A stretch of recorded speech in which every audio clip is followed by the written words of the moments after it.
चेतन जोशी ने अपने चेहरे पर एक मुस्कान बनाए रखी और सोफे पर थोड़ा आगे की ओर झुकते हुए कहा, कोई बात नहीं, अभी बहुत समय है। भविष्य में हमारी चारवी का ध्यान रखने के लिए आपको थोड़ी तकलीफ तो उठानी ही पड़ेगी। लेकिन रुद्रा ने साफ कह दिया था कि मामला बहुत जरूरी है, तो चेतन जोशी ज्यादा कुछ कह नहीं सकते थे। रुद्रा ने सम्मान पूर्वक सिर हिलाते हुए कहा, मिस्टर जोशी, आप निश्चिंत रहें, मैं जरूर ध्यान रखूंगा। इतना कहकर रुद्रा मुड़ा और उस शानदार विला से बाहर निकल गया। रुद्रा के जाते ही उसकी पीठ को घूरते हुए चेतन जोशी की आंखों में एक अजीब शिकारी जैसी चमक आई। उन्होंने अचानक कोने में खड़े अपने एक आदमी को उंगली के इशारे से बुलाया।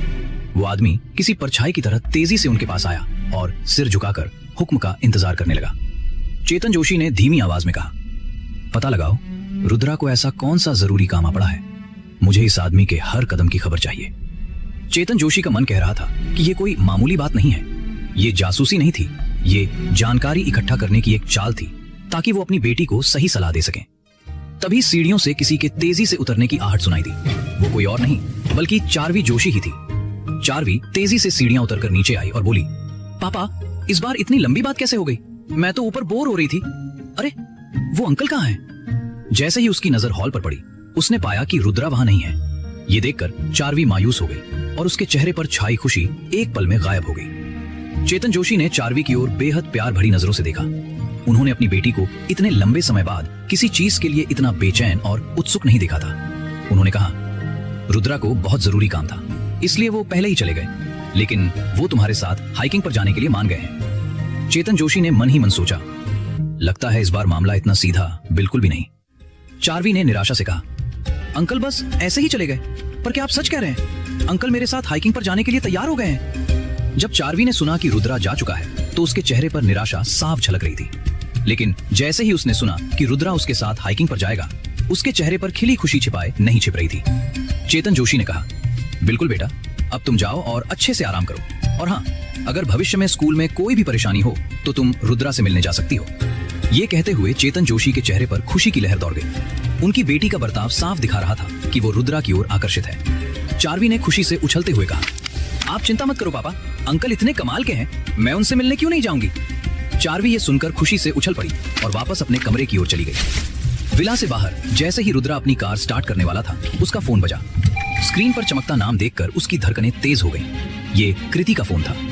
बिना एक पल की भी झिझक के रुद्रा ने तुरंत फोन उठाया। दूसरी तरफ से एक रूखी आवाज आई, मैं पहुंच चुकी हूँ, तुम कहाँ हो? अगर जल्दी नहीं आए तो तुम लेट हो जाओगे और जिया उदास हो जाएगी। रुद्रा ने कहा, माफ करना, मैं बस रास्ते में ही हूँ, कुछ ही देर में पहुंच रहा हूँ। इस पल में रुद्रा एक बिल्कुल अलग इंसान लग रहा था।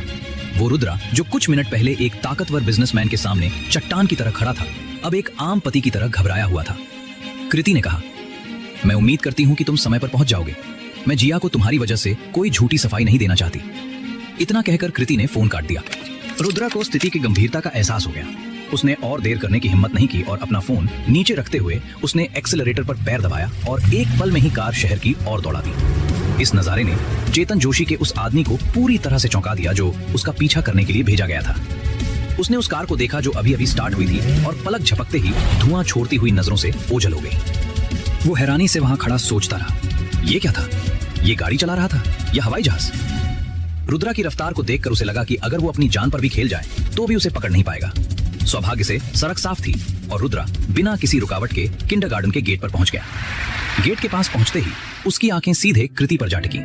जब रुद्रा कृति के पास आया और उसने उसे नमस्ते कहा तो उसे बदले में एक सर्द जवाब मिला, तुम समय पर पहुंचे हो, जिया 1 मिनट में बाहर आ जाएगी। किंडरगार्टन का गेट खुला और जिया बाहर आने वाली थी। रुद्रा ने यह देखा और उसके होंठों पर मुस्कान आ गई। कुछ ही देर में बच्चों का एक बड़ा झुंड बाहर की ओर दौड़ा और उस झुंड में सबसे आगे जिया ही थी। जब उसने रुद्रा और कृति को देखा तो उसके नन्हे कदम और भी तेज हो गए और वो खुशी से चिल्लाई, पापा, मम्मी।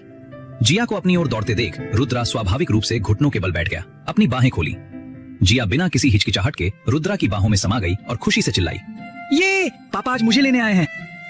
इस दृश्य ने कृति को एक पल के लिए रुद्रा से जलन हुई, क्योंकि वो भी वहां खड़ी थी, पर जिया सीधे रुद्रा की बाहों में कूद गई। कृति मन ही मन जल रही थी। तभी एक ही पल में जिया ने उसे भी गले लगा लिया और वो तीनों एक दूसरे से कसकर लिपट गए। जिया ने खुशी से चिल्लाते हुए कहा, मम्मी, पापा, I love you so much. ये सब इतना अचानक हुआ कि रुद्रा और कृति कुछ समझ ही नहीं पाए और जिया ने उन्हें इस तरह एक दूसरे से सटा दिया। किसी को उम्मीद नहीं थी कि जिया के छोटे से शरीर में इतनी ताकत होगी। जिया की खिलखिलाती हंसी की आवाज उनके कानों में गूंज रही थी और फिर उन दोनों को होश आया। एक शर्म की लाली तुरंत दोनों के गालों पर चढ़ गई। कृति ने जल्दी से रुद्रा को धकेला और जिया से थोड़ी सख्ती से कहा, ठीक है जिया, अब नीचे उतर जाओ। डैडी को ऐसे पकड़कर रखोगी तो बाद में थक जाओगी, तुम्हें खुद भी तो चलना है। हालांकि वो हक बस कुछ ही सेकंड का था, लेकिन रुद्रा और कृति के दिलों में ये एक अनंत काल जैसा महसूस हुआ। जिया ने अपनी माँ की बात सुनकर थोड़ी घबराई हुई आवाज में कहा, अरे ऐसा है क्या, तो मैं नीचे उतर जाती हूँ, पापा की गोदी में बाद में खेल लूंगी। जाहिर था कि उसने अपनी माँ की बातों पर यकीन कर लिया था और नीचे उतरने के लिए छटपटाने लगी। ये देखकर रुद्रा के चेहरे पर एक बेबस सी मुस्कान आ गई। इस पल में उसकी हिम्मत नहीं हुई कि वो कृति की बात को काटे। कृति ने तुरंत आगे बढ़कर जिया का हाथ पकड़ लिया और प्यार से पूछा, आज मेरी बेटी जिया कहाँ जाना चाहती है? मम्मा ने आज तुम्हारे लिए छुट्टी ली है। जिया का चेहरा, जो रुद्रा की गोद से नीचे उतरने की वजह से थोड़ा उदास हो गया था, तुरंत किसी खिले हुए फूल की तरह खिल उठा। उसने खुशी से चहकते हुए पूछा, सच में? क्या डैडी भी हमारे साथ चलेंगे? मुझे गाना गाना है, मेरे पास छोटे छोटे फूल भी हैं। जिया ने अपने हाथ में पकड़े चमकीले लाल फूल को हवा में ऐसे लहराया जैसे वो कोई जादू की छड़ी घुमा रही हो। उसे अच्छी तरह याद था कि डैडी ने पिछली बार कहा था कि वो फूलों से चीजें बदल सकती है। अब उसके हाथ में फूल थे और वो उम्मीद कर रही थी कि डैडी उसके साथ गाना गाने चलेंगे। रुद्रा ने वादा किया, बेशक डैडी आपके साथ गाना गाने चलेंगे। कृति असल में मना करना चाहती थी क्योंकि वो रुद्रा के साथ गाना गाने नहीं जाना चाहती थी। हालांकि रुद्रा ने बहुत कुछ किया था और आज उसकी मदद भी की थी, लेकिन उसके दिल में अभी भी एक दूरी का एहसास था। लेकिन जिया के उम्मीद से भरे मुस्कुराते हुए चेहरे को देखकर कृति का दिल पिघल गया और उसने मानो किस्मत के इशारे को मान लिया। रुद्रा ये देखकर थोड़ा चौंक गया और उसने पूछा, मैं भी चल रहा हूँ? उसने तो पहले ही सोच लिया था कि कृति उसे साफ साफ मना कर देगी, लेकिन किसने सोचा था कि वो मान जाएगी। रुद्रा के इस सवाल पर कृति ने शांति से अपनी सफाई दी। तुम जिया के पिता हो, तुम क्यों नहीं जा सकते? वो रुद्रा को स्वीकार नहीं कर रही थी, वो सिर्फ इसलिए मान गई थी क्योंकि रुद्रा जिया का पिता था। ये सुनकर रुद्रा को सब समझ आ गया और फिर उसके चेहरे पर एक खुशी भरी मुस्कान फैल गई। रुद्रा ने मन में सोचा, किसी भी चीज की शुरुआत करना मुश्किल होता है, लेकिन मुझे यकीन है कि मैं सब ठीक कर लूंगा।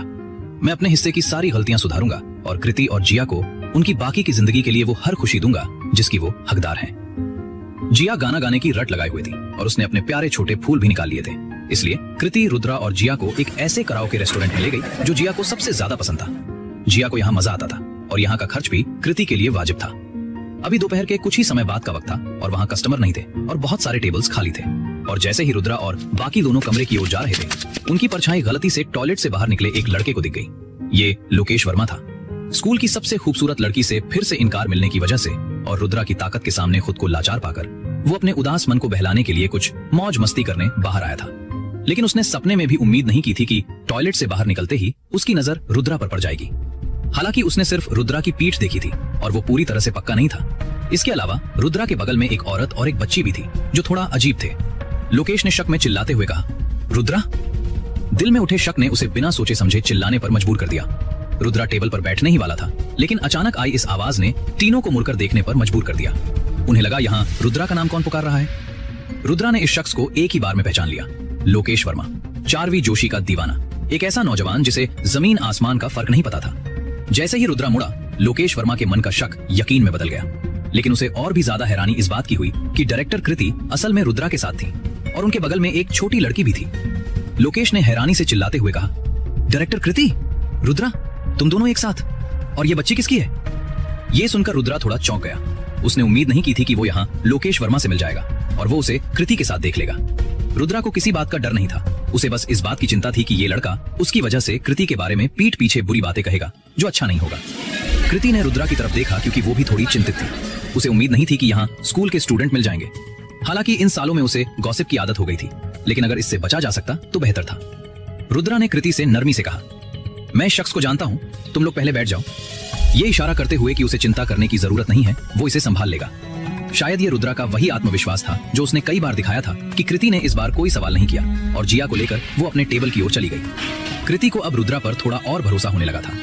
जिया ने रुद्रा से कहा, डैडी, आपको जल्दी आना होगा, मेरे पास आपके लिए एक बहुत अच्छा गाना है सुनाने के लिए। हालांकि जिया डैडी के साथ रहना चाहती थी, पर वो समझदार थी और जानती थी कि अभी शायद कोई जरूरी काम है। रुद्रा ने जिया से मुस्कुराते हुए कहा, चिंता मत करो डैडी, बस अभी आए, और हल्के से अपना हाथ हिलाया। लोकेश वर्मा शॉक्ड रह गया। उसकी आवाज में अविश्वास और गुस्सा भरा हुआ था। उसने चीखते हुए कहा, ये क्या बकवास है? वो तुम्हारी बच्ची है, तुम्हारा डायरेक्टर कृति के साथ बच्चा है, तो फिर तुम स्कूल की ब्यूटी 4वीं के साथ क्यों घूमते हो? उसने कभी नहीं सोचा था कि स्कूल की डायरेक्टर कृति का पहले से ही एक बच्चा है और वो भी इस आदमी के साथ। उसने ये भी नहीं सोचा था कि रुद्रा, जिसका एक बच्चा है, वो स्कूल की ब्यूटी चार्वी के करीब जाने की कोशिश करेगा। लोकेश गुस्से में चीखा, तुम घटिया इंसान हो और मेरी बात ध्यान से सुन लो। आइंदा मेरी स्कूल ब्यूटी चार्वी से दूर रहना, वरना मैं तुम्हें बता दूंगा कि आटे दाल का भाव क्या होता है। लोकेश वर्मा के गुस्से भरे शब्द गूंज उठे, लेकिन वो ये भूल ही चुका था कि वो यहाँ किस लिए आया था। लोकेश वर्मा की इस बेहुदा हरकत से रुद्रा के शांत चेहरे पर कोई शिकन तक नहीं आई, क्योंकि उसके सामने खड़ा लोकेश वर्मा सिर्फ एक बिगड़ैल अमीरजादा था और ऐसे बच्चों से उलझना वक्त की बर्बादी थी। लोकेश ने रुद्रा को धमकी दी, घूर क्या रहा है बे, तू तो गया, अब ये मामला पूरे कॉलेज में फैलाऊंगा, तेरी और उस डायरेक्टर कृति की इज्जत मिट्टी में मिला दूंगा, तेरी जिंदगी बर्बाद कर दूंगा मैं। तब देखूंगा कि स्कूल की सबसे खूबसूरत लड़की चार्वी कैसे तुझ जैसे आवारा के साथ रहती है। मैं उसे तेरा असली चेहरा दिखाऊंगा। लोकेश को नजरअंदाज करके रुद्रा जैसे जाने के लिए मुड़ा। मौत को दावत देते हुए लोकेश वर्मा ने अपनी सारी हदें पार कर दी। उसकी घमंडी आवाज गूंज उठी। एक पल में ही रुद्रा के कदम वहीं जम गए। उसने मन ही मन सोचा, कोई मुझे निशाना बनाए, मुझे रत्ती भर फर्क नहीं पड़ता, लेकिन कृति और जिया का नाम लेने की कोई हिम्मत भी कैसे कर सकता है। इस नासमझ लड़के ने आज अपनी हद पार कर दी है। कुछ बातें कभी जुबान पर नहीं लानी चाहिए और इसने वही गलती कर दी है। रुद्रा धीरे से पलटा। उसकी नजरें लोकेश पर ऐसे गर गईं जैसे अंधेरे में छिपा कोई खूनी शिकारी अपने शिकार को देख रहा हो।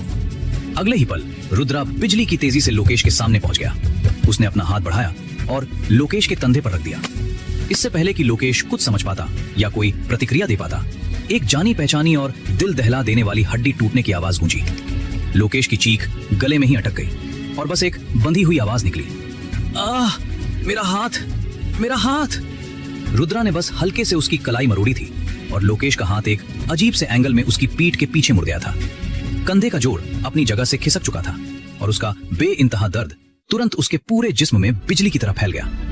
एक अमीर बाप की बिगड़ी हुई औलाद होने के नाते, जिसने सिर्फ ऐशो आराम ही देखा था, इस तरह का दर्द उसने अपनी पूरी जिंदगी में कभी महसूस नहीं किया था। ठंडे पसीने की बूंदें उसके पूरे माथे पर फैल चुकी थी और दर्द से भरा उसका चेहरा उसकी हालत बयां कर रहा था। रुद्रा ने कहा, मैं नहीं चाहता कि यह बात बाहर फैले। अगर मैंने कृति के खिलाफ एक भी शब्द सुना तो तुम खत्म हो जाओगे। रुद्रा के ठंडे शब्द से लोकेश का पूरा शरीर कांप उठा। हालांकि दर्द की वजह से उसे ठीक से सुनाई नहीं दिया कि रुद्रा ने क्या कहा, फिर भी उसने रुद्रा की बात में हामी भर दी, क्योंकि वो किसी भी कीमत पर इस दर्द से छुटकारा चाहता था। एक और तेज आवाज गूंजी और रुद्रा ने एक झटके में लोकेश का मुड़ा हुआ हाथ वापस अपनी जगह पर ला दिया, लेकिन इसके साथ ही उसका पूरा शरीर हवा में उड़ता हुआ सीधे टॉयलेट के दरवाजे की तरफ जा गिरा। लोकेश तो बेहोशी हो गया था। रुद्रा की पिछली छोटी सी सजा के मुकाबले इस बार के सबक ने लोकेश को नरक का अनुभव करवा दिया।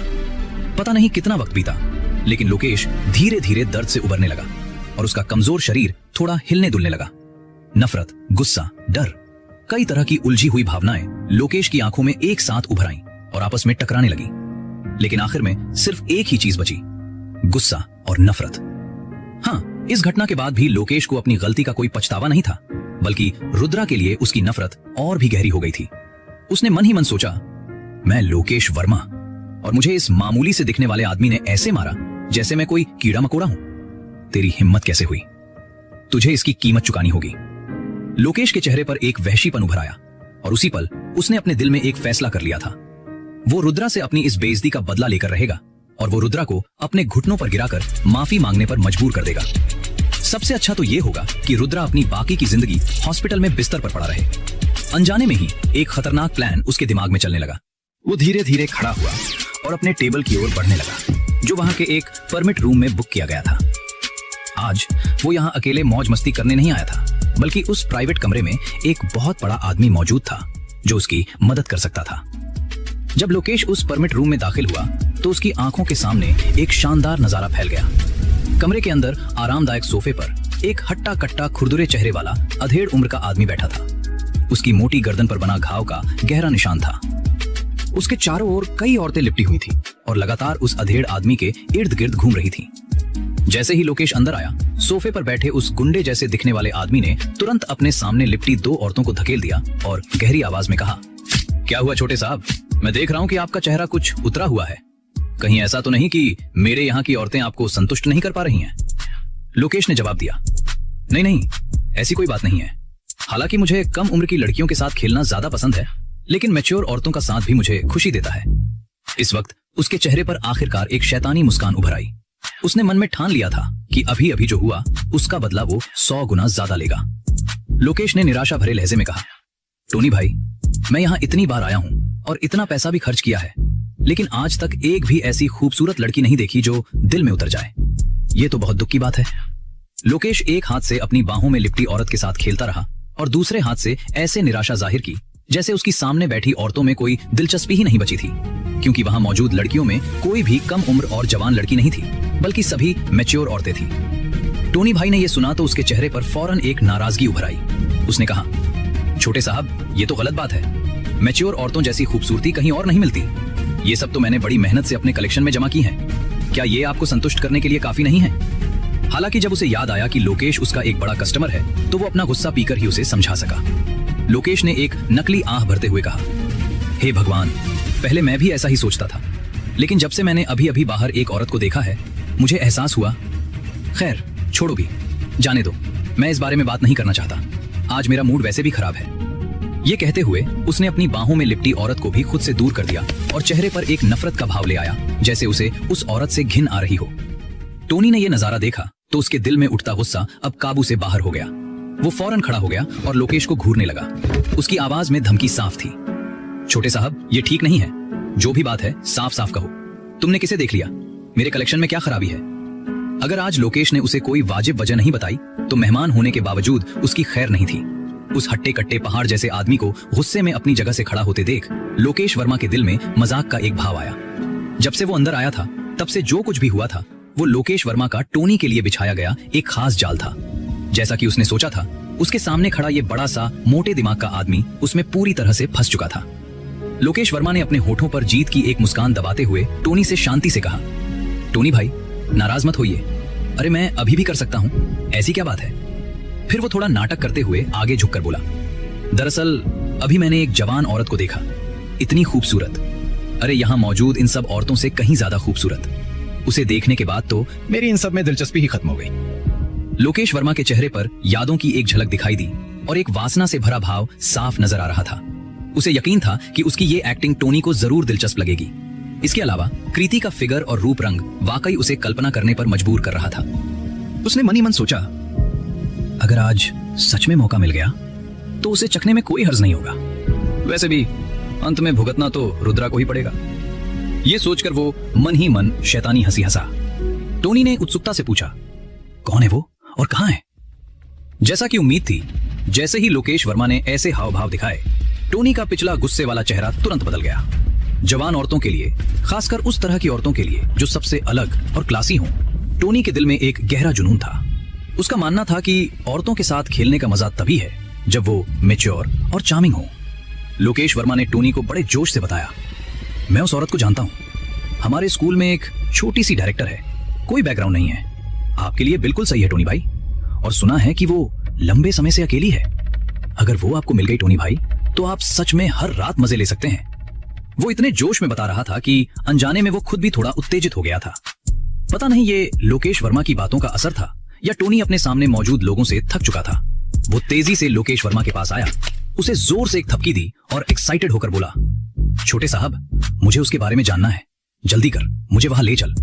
चिंता मत कर, तेरा पूरा ध्यान रखा जाएगा। लोकेश वर्मा ने पहले टोनी की चापलूसी करते हुए कहा, अरे बिल्कुल टोनी भाई, मुझे आपके कैरेक्टर पर पूरा भरोसा है, तो चलिए। लेकिन फिर उसके चेहरे पर मुश्किल का भाव आ गया। बस एक दिक्कत है, आज उस औरत के साथ एक आदमी भी है और वो कुछ टेढ़ा लग रहा था।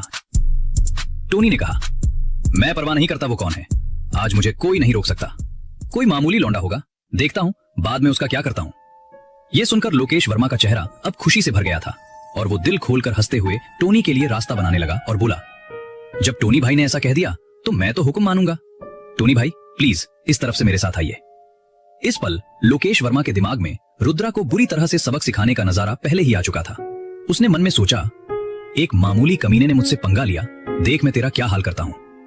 तुरंत लोकेश वर्मा टोनी को उस परमिट रूम से बाहर उस टेबल की तरफ ले गया जहां रुद्रा और बाकी दो लोग थे। उस वक्त जिया और कृति खुशी से माइक्रोफोन पकड़े हुए खूबसूरत गाने गा रही थीं। और अचानक वहां टेबल के पास आए दो अजनबियों को देख कृति के अंदर खतरे की एक लहर दौड़ा दी और उसने तुरंत जिया को गले लगा लिया।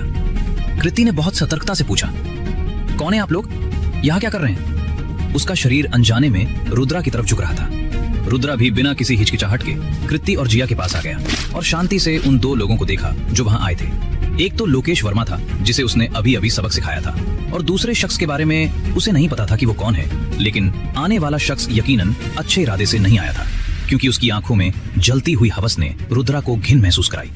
अगर जिया और कृति यहाँ न होती तो रुद्रा ने इस गुंडे जैसे दिखने वाले आदमी को मौके पर ही सुलझा दिया होता। उसकी आंखों में कोई अच्छा इरादा नहीं था।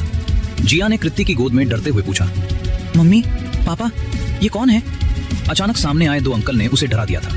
रुद्रा की आंखें बेहद गहरी और ठंडी थीं।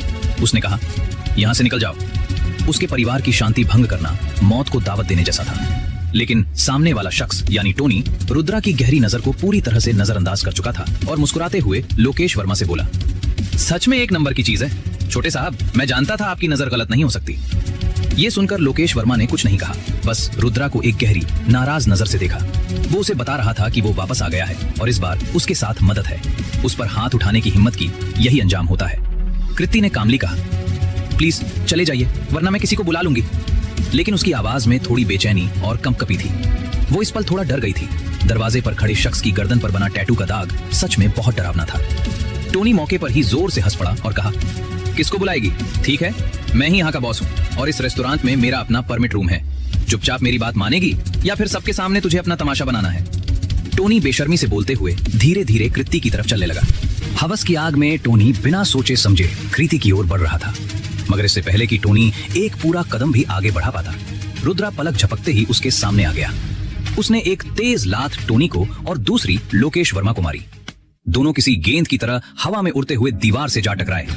हड्डी तोड़ने जैसी आवाज के साथ दोनों जमीन पर ढेर हो गए। रुद्रा ने धीरे से अपना सिर घुमाया और कृति की तरफ देखकर बेहद नरमी से कहा, कृति, जिया को लेकर तुम गाड़ी में जाकर बैठ जाओ। जिया का ध्यान रखना, मैं बस 1 मिनट में आया। कृति जैसे ही जिया को लेकर जा रही थी, जिया की रोती हुई आवाज आई, मुझे डर लग रहा है, पापा आप भी मेरे साथ चलिए। रुद्रा के कदम वहीं जम गए। वो एक झटके में जिया के पास पहुंच गया। उसने जिया के गालों को अपने हाथों में लिया और उसकी आंखों में झांकते हुए एक बहुत ही प्यारी मुस्कान के साथ कहा, मेरी बच्ची, चिंता मत करो, आपको पापा पर भरोसा है ना? पापा जब तक यहाँ हैं, किसी की हिम्मत नहीं कि मेरी गुड़िया को कोई हाथ भी लगाए। मैं इस दुनिया में सबसे बेस्ट हूँ, सबसे ताकतवर। मैं बस 1 पल में वापस आ जाऊंगा, ठीक है? जिया ने रुद्रा की बात मान ली थी, लेकिन अगले ही सेकंड कृति के दिल में रुद्रा के लिए एक अजीब सी फिक्र पैदा हो गई। कृति को खुद पर हैरानी हुई। वो तो चाहती थी कि ये आदमी उसकी आंखों के सामने से दफा हो जाए, कहीं जाकर मर जाए, लेकिन इस पल उसके दिल में जो बेचैनी थी वो झूठी नहीं थी। शायद ये फिक्र इसलिए थी क्योंकि वो उन दोनों की यानी उसकी और जिया की ढाल बनकर खड़ा था।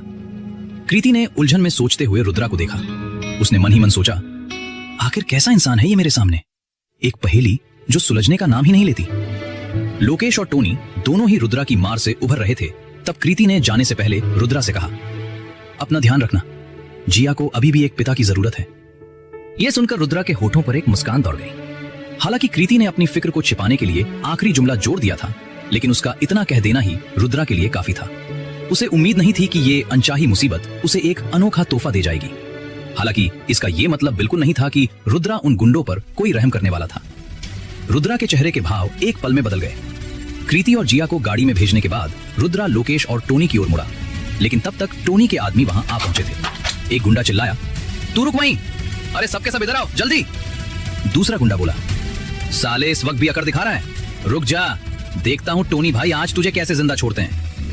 इत्तेफाक से टोनी और लोकेश वर्मा भी धीरे धीरे जमीन से उठ खड़े हुए, लेकिन इस वक्त भी उन्हें यह एहसास नहीं हुआ था कि रुद्रा कितना भयानक हो सकता है। टोनी अपने आदमियों को बुलाने गया तब रुद्रा गुस्से से चिल्लाया, तुम जैसे लोगों को जीने का हक नहीं है। अल्फा कमांडर की शान को चुनौती नहीं दी जा सकती। नॉर्थ टेरिटरी के अल्फा कमांडर की बेइज्जती करने की हिम्मत छोटे मोटे लोग नहीं कर सकते। रुद्रा की आंखें इस पल उन दोनों की नजरों में मौत का फरमान थी, और वो दोनों ऐसे मुजरिम थे जिन्हें सजा सुनाई जा चुकी थी। टोनी जो अभी उठकर रुद्रा को, इस नासमझ लड़के को सबक सिखाने जा रहा था, रुद्रा की आंखों में झांकते ही उसकी रूह कांप गई और वो डर गया। उसने घबराकर कहा, नहीं, ये सब इस लोकेश वर्मा का किया धरा है, इसी ने मुझे उकसाया था। टोनी ने बिना एक पल सोचे लोकेश वर्मा का नाम बेच दिया। वो बुरी तरह डर गया था, वो जीना चाहता था। इस पल वो समझ गया था कि उसके सामने खड़ा शख्स यकीनन कोई ऐसा इंसान है जिससे वो पंगा नहीं ले सकता, लेकिन उसे अपनी बात पूरी करने का वक्त ही नहीं मिला। रुद्रा का घूंसा पहले ही हवा को चीरता हुआ टोनी और लोकेश वर्मा के कंधों पर आ चुका था। इस बार ये कोई मामूली चोट नहीं थी, बल्कि हड्डियों के सचमुच चूर चूर होने की आवाज आई। टोनी और लोकेश वर्मा के कंधों पर एक बड़ा हिस्सा अंदर की तरफ धंस गया था। उन दोनों के कंधे पूरी तरह से बेकार हो चुके थे। इस जिंदगी में उनके ठीक होने की कोई उम्मीद नहीं थी, क्योंकि रुद्रा के एक ही घूंसे ने उनकी सारी नसें और हड्डियां चकनाचूर कर दी थीं। लोकेश वर्मा की दिल दहला देने वाली चीख गूंज उठी, मेरा हाथ! उसका हाथ लगभग टूट कर लटक रहा था। लोकेश वर्मा की कायरता के मुकाबले टोनी कहीं ज्यादा सख्त जान था। इस पल वो समझ गया था कि उसका पाला किसी बहुत बड़े खिलाड़ी से पड़ा है, और अगर वो अपनी जान बचाना चाहता है तो उसे शांत रहना होगा। टोनी का पीला पड़ा चेहरा पसीने की बूंदों से भीग गया था। दर्द से कराहते हुए उसने कहा, भाई, मैं इस बार अपनी हार मानता हूं, लेकिन क्या तुम जानते हो कि मेरे पीछे किसका हाथ है? अगर तुम मुझे और मारोगे तो वो तुम्हें किसी भी हाल में नहीं छोड़ेगा। इस वक्त अगर उसके दिल में वो चुभने वाला दर्द न हो रहा होता तो शायद वो अब तक बेहोश हो चुका होता। टोनी ने सोचा था कि उसकी बातें रुद्रा को डरा देंगी, लेकिन हवा में अचानक एक मजाक उड़ाने वाली आवाज गूंजी, तुम्हारे पीछे वाला? टोनी के दिल में एक बुरी आहट हुई। आज शायद उसकी जिंदगी का आखिरी दिन था, और ये सब इस बेवकूफ लोकेश वर्मा की वजह से हुआ था। रुद्रा की कठोर आवाज गूंजी, मैं किसी से नहीं डरता। इतना कहते हुए रुद्रा का हाथ आगे बढ़ा। वो सबसे आसान तरीके से इन दोनों बदमाशों की जिंदगी खत्म करने के लिए तैयार था। खासकर लोकेश वर्मा। उसे रुद्रा ने कई मौके दिए थे, पर वो सुधरा नहीं, तो अब वो रुद्रा को दोष नहीं दे सकता था। टोनी अपनी पूरी ताकत से चिल्लाया, मैं खुद मर सकता हूं, लेकिन क्या तुम मुझे उसे मारने का मौका दे सकते हो? अगर ये कमीना ना होता तो मैं इतना बेवकूफ नहीं बनता। उसकी आंखें नफरत से भरी हुई थीं, और वो लोकेश वर्मा को घूर रहा था। उसके पास अभी ऐश करने के लिए बहुत दिन बाकी थे, लेकिन इस बेवकूफ की वजह से सब कुछ बर्बाद हो गया। अगर वो मर भी जाए तो वो पहले इस बेवकूफ को मारकर ही मरेगा। ये सुनकर रुद्रा का आगे बढ़ा हुआ हाथ धीरे से नीचे आ गया। उसने ठंडी नजरों से टोनी को देखा और बेपरवाही से कहा, हाँ? उसी पल रुद्रा को याद आया कि उसे बाद में जिया के साथ गाना भी गाना है, और उसके हाथ खून और किसी की जान से सने नहीं होने चाहिए। जब कोई और ये काम करने के लिए तैयार था तो रुद्रा को यह देखकर खुशी ही हुई। टोनी ने दर्द से अपने दांत भींचते हुए कहा, धन्यवाद। उसके कंधे से जहर की तरह फैलता हुआ दर्द उठा, और एक पल के लिए उसकी आंखों के आगे अंधेरा छा गया। उसने धीरे धीरे अपनी नजर घुमाकर पास की जमीन पर पड़े कचरे के ढेर की तरफ देखा। नहीं, वो कचरे का ढेर नहीं, बल्कि लोकेश वर्मा था। एक मनहूस, एक कीड़ा जो सिर्फ रोना धोना और जमीन पर लौटना जानता था। टोनी ने मन ही मन सोचा, इसी की वजह से आज मेरी ये हालत हुई है। इसी ने मेरा सारा बना बनाया खेल बिगाड़ दिया। नफरत और गुस्से से भरकर टोनी लंगड़ाते हुए उस तरफ बढ़ा जहां लोकेश वर्मा पड़ा कराह रहा था। वो उसे हमेशा के लिए चुप कराने ही वाला था कि तभी वहां अचानक कई लोगों के भारी जूतों की धमक गूंजने लगी। अगले ही पल काले कपड़ों में मौत के सौदागरों जैसे कुछ लोग वहां आ पहुंचे। उनके चेहरों पर बेरहमी साफ झलक रही थी, और देखते ही देखते उन्होंने सबको घेर लिया। हर एक के हाथ में चमकती हुई चौड़ी तलवारें थी। जैसे ही उन्हें टोनी भाई की चीख सुनाई दी थी, वो सब सर्विलांस से टोनी भाई की लोकेशन पता करके अपने हथियार उठाकर भागे चले आए थे। ये नजारा देखते ही टोनी के हाथ जहां के तहां रुक गए। अपने आदमियों को देखकर उसकी आंखों में एक वहशी चमक लौट आई, और जीने की एक नई उम्मीद जाग उठी। उसने मन ही मन सोचा, ये अकेला चाहे कितना भी ताकतवर क्यों ना हो, मेरे इन 10-12 खूंखार भेड़ियों से अकेला कैसे बचेगा। उसका दिल जोर से धड़का और वो अपने आदमियों की तरफ भागा। वो पूरी ताकत से गला फाड़ कर चिल्लाया, खड़े क्या हो तुम सबके सब, आगे बढ़ो। जो भी इस कमीने को यहीं खत्म करेगा उसे पूरे 10,000 रुपए मिलेंगे, काट डालो इसको। टोनी गुस्से से दहाड़ा। रुद्रा के लिए उसकी नफरत इस पल में जैसे फट पड़ी थी। ये उसका इलाका है, यहाँ उसकी मर्जी चलती है, वो इसे मार डालेगा। इस धमकी को सुनकर रुद्रा के चेहरे पर एक ठंडी मुस्कुराहट फैल गई, एक ऐसी मुस्कुराहट जिसे देखकर मौत भी एक पल को सहम जाए। उसने तिरस्कार से कहा, मजाक कर रहे हो? लगता है तुम मेरी रहमदिली नहीं चाहते। तो ठीक है, अब मेरे बेरहम तरीकों के लिए तैयार हो जाओ। ये कहते ही हवा में एक सरसराहट नहीं बल्कि तूफान उठा, और जहां रुद्रा खड़ा था वहां अब कोई नहीं था। वो पलक झपकते ही अपनी जगह से गायब हो गया था, और बिजली की तेजी से उन काले कपड़ों वाले गुंडों की तरफ लपका जो अभी हमला करने की तैयारी ही कर रहे थे। वो काले कपड़े वाले गुंडे अपनी तलवारें उठा पाते उससे पहले ही रुद्रा ने उन्हें एक एक करके जमीन पर ढेर करना शुरू कर दिया। हड्डियों के टूटने की आवाजें लगातार गूंज रही थी, और जमीन पर गिरने वालों की गिनती भी बढ़ती जा रही थी। उन्हें दर्द से कराहने का मौका तक नहीं मिला, वो एक ही बार में बेहोश होकर गिर रहे थे। बाकी बचे हुए गुंडों ने जब ये नजारा देखा तो उनके होश उड़ गए। उन्होंने ऐसा तूफान पहले कभी नहीं देखा था। रुद्रा ने नफरत से कहा, बेवकूफ, और उसके हाथों की रफ्तार और भी तेज हो गई। हवा को चीरता हुआ एक और घूंसा आगे बढ़ा।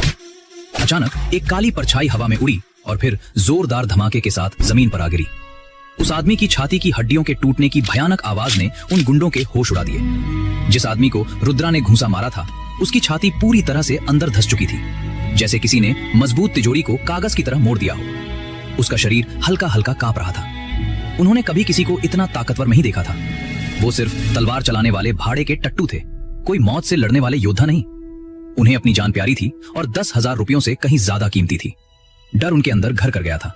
सब अपनी अपनी जगह पर जम गए। तेज आवाज के साथ एक ने अपनी तलवार जमीन पर फेंक दी और फिर एक के बाद एक सबने अपने हथियार फेंक दिए, जैसे उनकी हिम्मत ने जवाब दे दिया हो। अपनी जान बचाने के लिए वो बस यही सबसे अच्छा तरीका सोच सकते थे।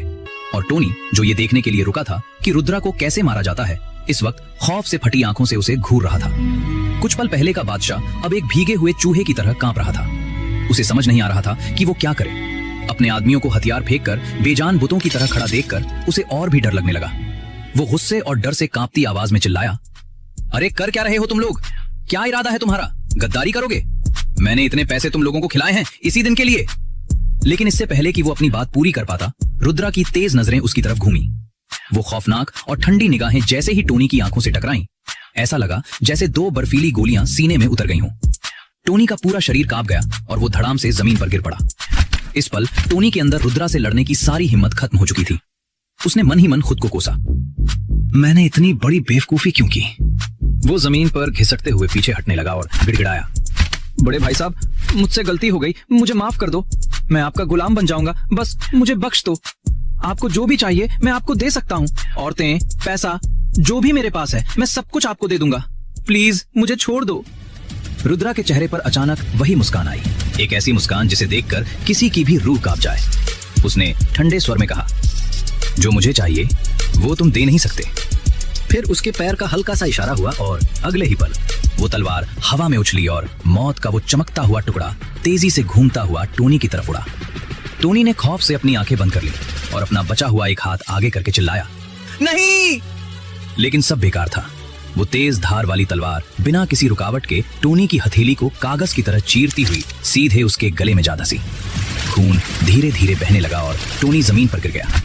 टोनी ने आखिरी सांस लेते हुए कहा, मुझे मत मारो। टोनी मर चुका था। जैसे ही बाकी गुंडे इस सदमे से उबरने की कोशिश कर रहे थे, उनके कानों में अचानक एक खौफनाक चीख गूंजी और ये आवाज निकालने वाला शख्स लोकेश वर्मा था। उसके शरीर का असहनीय दर्द और आंखों के सामने हुई मौत ने उसके दिमाग की सारी हदें तोड़ दी थी। उसका पूरा शरीर पागलों की तरह चीख रहा था। रुद्रा के चेहरे पर तुरंत नाराजगी के भाव आ गए। उसने कहा, कितना शोर मचाते हो, चुप रहो। एक पल में वो लोकेश वर्मा के सामने पहुंच गया, अपना पैर उठाया और धीरे से लोकेश की छाती पर रख दिया। बस इतनी सी हरकत, एक हल्का सा कदम। मौत की आहट आई और जिंदगी के खत्म होने का एहसास वहां खड़े हर शख्स के दिल में उतर गया, क्योंकि जो हड्डियां मजबूत मानी जाती थीं, वो रुद्रा के पैर के नीचे खिलौनों की तरह थीं। वो तुरंत टूट गई और सब सामने खड़े उस खौफनाक आदमी के विरोध करने के अंजाम को देखते रहे। कोई चीख नहीं थी, जिंदगी की कोई आखिरी दहाड़ नहीं थी। बस लोकेश वर्मा की मरी हुई अनंत रूप से फैली हुई आंखें थीं और उन आंखों में जिंदगी की रोशनी खत्म हो रही थी। लोकेश वर्मा मर चुका था। सबने अपनी सांसें रोक ली। वो डर गए थे, इस बात से डर गए थे कि अगला नंबर कहीं उनका न हो। कबीर झा, जिसकी हैसियत और नाम का डंका पूरे शहर में बजता था, आज अपनी शानदार ऑफिस की कुर्सी पर बैठा अजीब तरह से हंस रहा था। इसकी वजह सीधी और साफ थी। कबीर झा अब सिर्फ झा परिवार को संभालने से संतुष्ट नहीं था। 5 साल पहले जब से उसने अपनी ही सगी बहन कृति को एक झूठे इल्जाम में फंसाकर घर से निकाला और बर्बाद कर दिया था, तभी से परिवार की पूरी बागडोर उसके हाथ में थी। इन 5 सालों में उसकी नजर और उसकी ख्वाहिशें दोनों ही आसमान छूने लगी थी। वो कबीर झा अब पूरा नोएडा शहर अपनी मुट्ठी में चाहता था, लेकिन नोएडा शहर कोई हलवा नहीं था जिसे वो आसानी से निगल सके।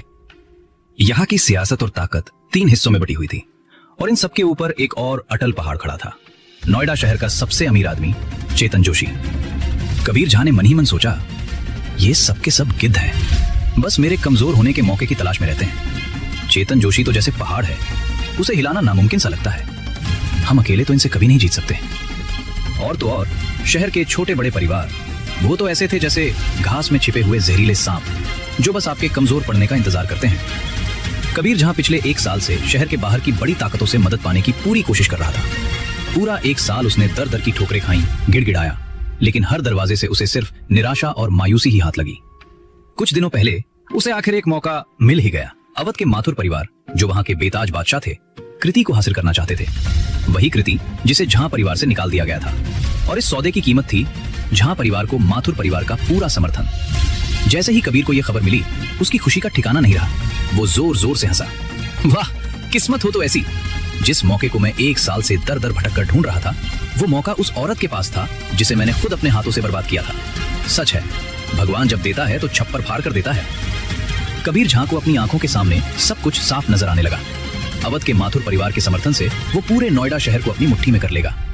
शुरू से लेकर आखिर तक कबीर झा ने एक बार भी ये नहीं सोचा कि अगर कृति राजी नहीं हुई तो क्या होगा, क्योंकि उसकी नजरों में कृति बस एक मोहरा थी, एक कठपुतली जिसे वो अपनी मर्जी से नचा सकता था। उसने अपनी जेब से फोन निकाला, एक नंबर डायल किया। फोन उठते ही उसने बड़े रौबदार अंदाज में आदेश दिया, मेरे लिए कृति के बारे में ताजा खबर इकट्ठी करो। इतना कहकर उसने फोन काट दिया। इस वक्त कबीर झा को इस बात का जरा भी अंदाजा नहीं था कि रुद्रा वापस आ चुका है, क्योंकि उसकी नजरों में ये हारा हुआ दुश्मन ध्यान देने लायक भी नहीं था। वो मन ही मन तिरस्कार से मुस्कुराया। एक मामूली बलात्कारी में कितनी काबिलियत हो सकती है, उसकी जान नहीं ली, यही बहुत बड़ा एहसान है। कबीर झा एक ऐसा ही घमंडी और अहंकारी इंसान था, लेकिन उसने कभी भी अपना ये घमंड बाहरी दुनिया को नहीं दिखाया। पूरा नोएडा शहर मानता था कि कबीर झा एक नर्म दिल, सभ्य और शरीफ इंसान है। एक तरफ जहां कबीर झा अपने ख्याली पुलाव पका रहा था, रुद्रा अपने परिवार के साथ खुशी के पल बिता रहा था। लॉन्ग ड्राइव पर रुद्रा ने जिया के मनपसंद गाने बजाए। जिया रुद्रा और कृति को साथ देखकर इतनी खुश थी मानो उसे जिंदगी भर की खुशी मिल गई हो। कृति अभी भी रुद्रा के चेहरे के पीछे की सच्चाई जानने की कोशिश कर रही थी। वो जानती थी कि वहां रेस्टोरेंट में जो भी हुआ वो मामला इतना आसान नहीं था जैसा रुद्रा ने बयान किया था। उसने कांपते हाथों से अपनी जेब से कॉल बटन निकाला और घबराहट में रिपोर्ट करने लगा। वो चले गए, वो लोग चले गए हैं। जल्दी जल्दी ऊपर खबर करो। टोनी भाई मारा गया है। छोटे सरकार को पता चला तो वो किसी को नहीं छोड़ेंगे, वो पागल हो जाएंगे, जल्दी करो। टोनी भाई छोटे सरकार का खास आदमी था और वो बस ऐसे ही मार दिया गया। छोटे सरकार को जब ये पता चलेगा कि टोनी अब जिंदा नहीं रहा तो वो यकीनन गुस्से से आग बबूला हो जाएंगे। रेस्टोरेंट के उस खतरनाक हादसे के बाद अपने परिवार के साथ एक प्यारी सी लॉन्ग ड्राइव के बाद रुद्रा ने गाड़ी घर की ओर ली। साउथ माउंटेन विला की उस खामोशी में शाम की ढलती धूप बड़ी बड़ी खिड़कियों से छनकर अंदर आ रही थी।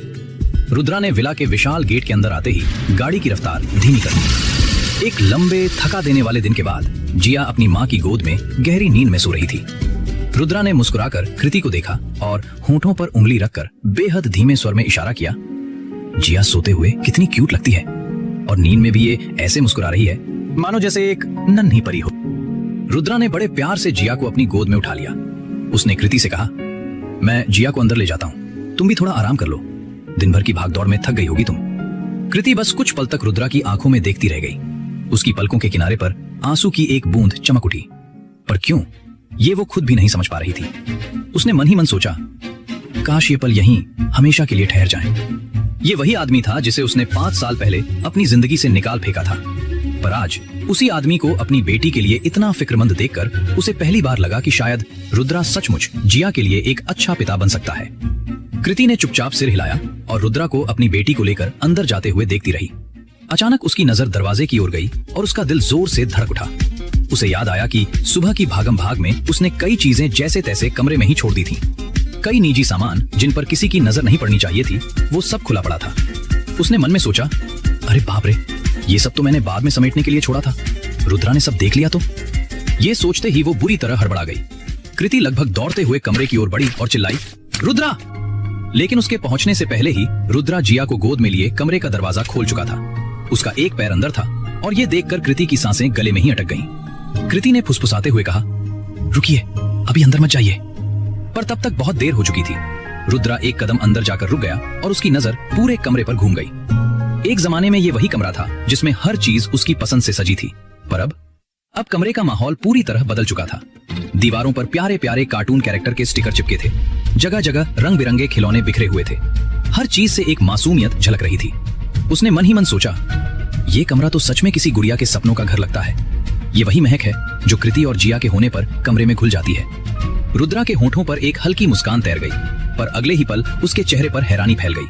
उसकी नजर बिस्तर के बीच में रखी प्यारी सी गुड़िया पर अटक गई। वहीं सब खिलौनों के बीच कुछ बहुत ही निजी सामान पड़ा था। ये और कुछ नहीं पर कृति के कपड़ों के साथ उसका कुछ ऐसा सामान था जो शायद रुद्रा के सामने नहीं आना चाहिए था। रुद्रा, जो दुनिया का सबसे खूंखार अल्फा कमांडर रह चुका था, आज पहली बार किसी औरत का इतना निजी सामान अपनी आंखों के सामने देख रहा था। एक पल को उसकी सांस अटक गई, माथे पर पसीने की बूंदें उभर आईं। उसकी आंखें शर्म से जमीन में गिर गईं। ठीक तभी कृति तुरंत कमरे में दाखिल हुई। उसने देख लिया कि रुद्रा की नजर कहां जाकर टिक गई है। उसका चेहरा शर्म और गुस्से से तमतमा उठा। उसने बेहद धीमे, दबे हुए लेकिन जहरीले स्वर में फुफकारते हुए कहा, तुम क्या देख रहे हो? शर्म नहीं आती क्या? अभी के अभी बाहर निकलो। अगर उसे डर न होता कि जिया जाग जाएगी तो आज वो रुद्रा को दिखा देती कि एक औरत का गुस्सा क्या होता है। रुद्रा भी थोड़ा सा अनकंफर्टेबल था।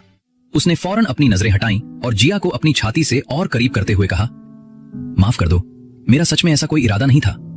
इतना कहकर वो तुरंत मुड़ गया, मानो एक पल भी वहां और रुकना उसे गंवारा न हो। लेकिन कृति ने एक झटके में उसकी कलाई पकड़ ली और बोली, ये नाटक बंद करो और यहीं रुको। उसने खुद झपटकर बिस्तर की तरफ दौड़ लगाई। उसने अपना सामान जल्दी से समेटा, अलमारी खोली और सब कुछ अंदर ऐसे फेंक दिया जैसे कुछ हुआ ही ना हो। एक गहरी सांस लेकर वो मुड़ी और उसकी आवाज में एक अजीब सी बेरुखी आ गई थी। अब वापस आओ, जिया को यहीं बेड पर सुला दो। रुद्रा ने बिना एक शब्द कहे जिया को बिस्तर पर सुकून से लिटा दिया। उसकी नजरें लगातार कमरे के फर्श पर गड़ी रहीं। अपना काम खत्म करने के बाद रुद्रा बिना रुके वापस मुड़ गया। जब वो बाहर जाने लगा तो उसके कदमों में एक अजीब सी हिचकिचाहट थी। उसके जाते ही कृति ने चैन की सांस ली, मानो कोई घना बादल अचानक हट गया हो। मगर उसके चेहरे पर राहत की जगह एक अजीब सी उदासी थी। उसकी आंखों में आंसू झिलमिला उठे और देखते ही देखते वो बह निकले। वो धीरे धीरे जमीन पर बैठ गई, चेहरे को दोनों हाथों से ढक लिया और उसके कंधे हिचकियों से हिलने लगे। बीते 5 सालों की थकान, अकेली रातें, उधरी हुई तकलीफें सब एक साथ बाहर आ रही थी। उसने मन ही मन सोचा, आखिर क्यों मैं हर बार हार जाती हूं? क्यों मेरी किस्मत में हमेशा अकेलेपन की ये सजा लिखी है? अचानक उसके कानों में एक नन्ही, बेहद मुलायम सी आवाज गूंजी, मम्मा रो मत, देखो डैडी वापस आ गए हैं ना। अब जिया और मम्मा दोनों सेफ हैं, अब कोई भी आपको नहीं रुलाएगा। जिया न जाने कब उठ गई थी। वो अपनी माँ के पास आकर उसकी गोद में समा गई थी। उसकी आवाज में इतनी मासूमियत थी कि किसी का भी कलेजा पिघल जाए। कृति कांपती आवाज में मुस्कुराने की कोशिश करती हुई बोली, कुछ नहीं बेटा, मम्मा नहीं रो रही, डैडी वापस आए हैं ना, बस ये तो खुशी के आंसू हैं। बच्चा अब तुम शांति से सो जाओ, मैं यही तुम्हारे साथ हूं। कृति ने जिया को कसकर गले लगा लिया और दोनों माँ बेटी सो गए। लेकिन ये पूरा मंजर, कृति का टूटना और जिया का उसे संभालना, रुद्रा के कानों तक भी पहुंच चुका था। असल में रुद्रा गया ही नहीं था, वो तो बस कमरे के दरवाजे के बाहर दीवार से सटकर चुपचाप खड़ा सब कुछ सुन रहा था। कृति की आवाज में वो ठंडापन, उसके सिसकने की आवाज और जिया की वो मासूम बातें सब एक तीर की तरह उसके दिल में उतर गए थे। उसकी मुट्ठियां कस गईं और उसने खुद से वादा किया, मुझे और कोशिश करनी होगी। कृति, मुझे गलत मत समझो, मैं तुम्हें और जिया, तुम दोनों को संभालूंगा। तुम दोनों अब मेरी जिम्मेदारी हो। उसकी आंखों में एक जिम्मेदारी का जोश था। दुनिया की भाग दौड़ और शोर शराबे से दूर शहर के एक शांत बाहरी इलाके में अजीब सी दिखने वाली इमारतें खड़ी थीं। ये इमारतें ना तो पूरी तरह से आज के जमाने की थीं और ना ही पुरानी हवेलियों जैसी, बल्कि दोनों का एक अजीब मेल थी। नोएडा में ये घर एक अलग ही पहचान बना चुके थे, अपनी बनावट की वजह से नहीं बल्कि अपने मालिकों की वजह से। जोशी परिवार नोएडा के 3 सबसे ताकतवर परिवारों में से एक था। इसी जोशी साम्राज्य की सबसे बड़ी इमारत के एक आलीशान कमरे में एक शख्स बैठा था। उसका चेहरा काफी हद तक रुद्रा से मिलता जुलता था। ये था कुणाल, रुद्रा का छोटा भाई। उसके हाथ कांप रहे थे। रुद्रा के पिता द्वारा छोड़ी गई सारी जायदाद बस एक झटके में उसके हाथों से फिसलने वाली थी। लेकिन उससे भी बड़ी चिंता उसके दिल में खंजर की तरह चुभ रही थी। कहीं रुद्रा अपने पिता की मौत की सच्चाई की तह तक न पहुंच जाए। कुणाल ने मन ही मन सोचा, मैं ऐसे हार नहीं सकता, और वो भी रुद्रा के हाथों। सवाल ही पैदा नहीं होता, ये मेरी शान के खिलाफ है। लेकिन कुणाल के पास रुद्रा से निपटने का कोई रास्ता नहीं था, खासकर तब से जब से उसे पता चला था कि रुद्रा चेतन जोशी की बेटी चारवी जोशी के करीब आ गया है।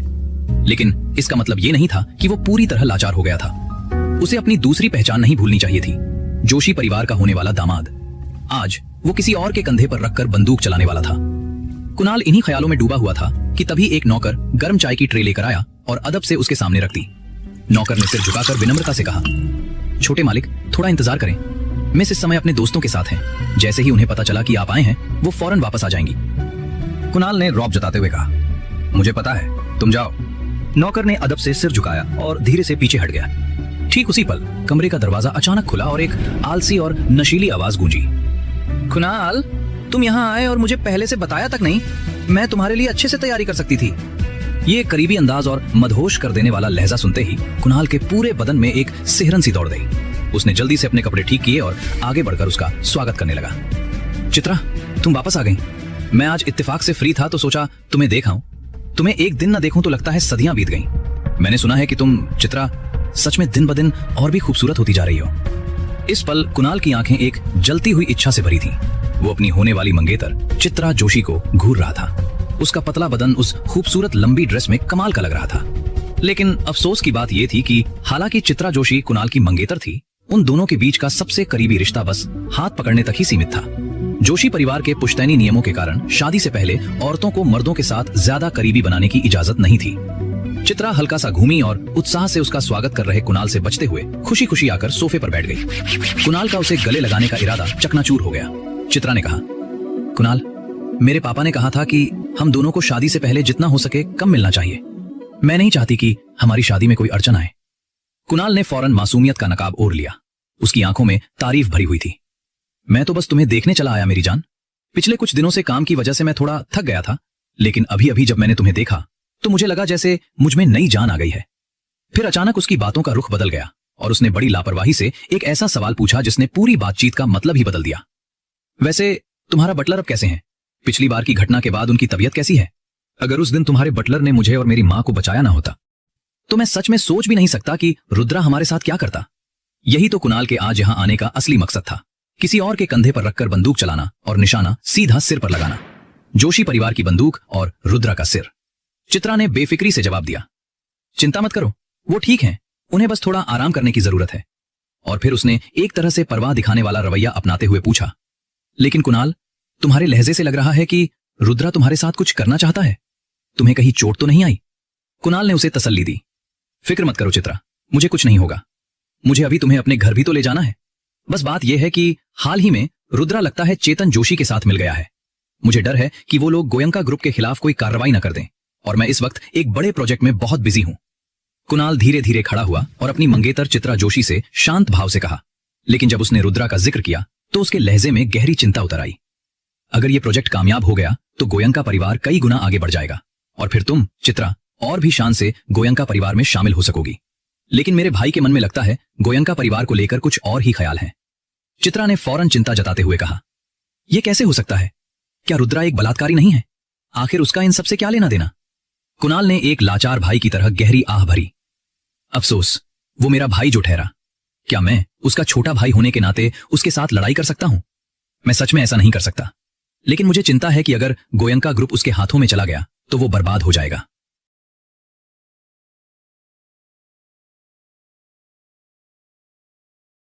कुणाल को परेशान देखकर चित्रा जोशी तेजी से उसके पास आई और उसे तसल्ली देते हुए बोली, कुणाल, मैं समझ सकती हूं तुम पर क्या गुजर रही है। तुमने वाकई बहुत कुछ सहा है, पर गोयंका ग्रुप तुम्हारे पापा की जिंदगी भर की मेहनत है। हम उसे ऐसे ही रुद्रा को कैसे दे सकते हैं? सोचो तो, एक रेपिस्ट भला इतना बड़ा ग्रुप कैसे चला सकता है? चित्रा के शब्दों ने जैसे कुणाल की दुखती रग पर हाथ रख दिया।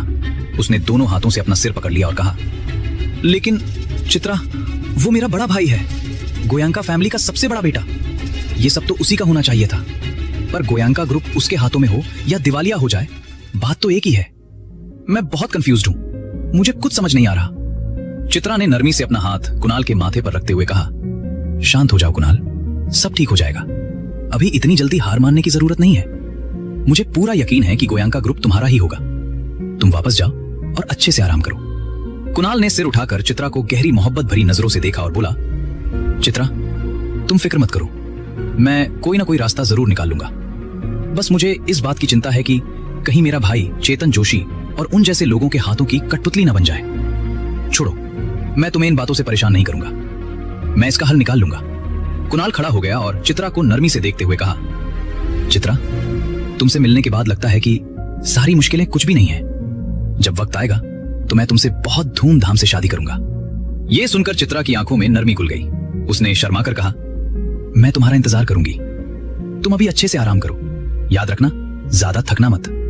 कुणाल ने मुस्कुराते हुए अलविदा कहा और जोशी फैमिली के घर से निकल गया। जैसे ही कुणाल का कदम दरवाजे से बाहर पड़ा, चित्रा जोशी ने अपने चेहरे पर ओढ़ी हुई शराफत का नकाब एक झटके में नोच फेंका। उसकी आंखों की वो सारी नरमी एक पल में गायब हो गई और उसकी जगह गहरी नफरत ने ले ली।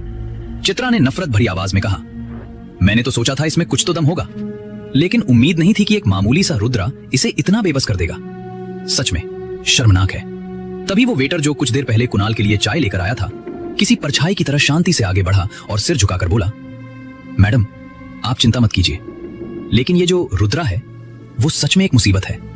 क्या आप चाहती हैं कि उसे रास्ते से हटा दिया जाए? चित्रा ने कुछ सेकंड शांति से सोचा, फिर उसकी आवाज में एक क्रूरता आ गई। उसने कहा, एक मामूली सा रेपिस्ट गोयंका फैमिली की जायदाद हड़पने की हिम्मत कर रहा है, ये तो मजाक ही है। और उसने हमारे बटलर पर हाथ उठाने की जुर्रत भी की। अगर ऐसी बात है तो फिर उसे खत्म ही कर दो। हाँ, और सबको पता चल जाना चाहिए कि जोशी फैमिली से उलझना कितना महंगा पड़ सकता है। वेटर ने तुरंत सिर झुकाकर जवाब दिया, ठीक है मैडम, ये काम सफाई से हो जाएगा। हम उसे गोयंका फैमिली को हड़पने के हमारे प्लान के बीच में नहीं आने देंगे। इतना कहकर वो वेटर वहां से चला गया। जोशी फैमिली की नजरें गोयंका फैमिली पर बहुत पहले से थीं। नोएडा शहर के 3 सबसे बड़े और ताकतवर परिवारों में से एक होने के नाते आगे बढ़ने का सिर्फ एक ही रास्ता था, दूसरे को निगल जाना।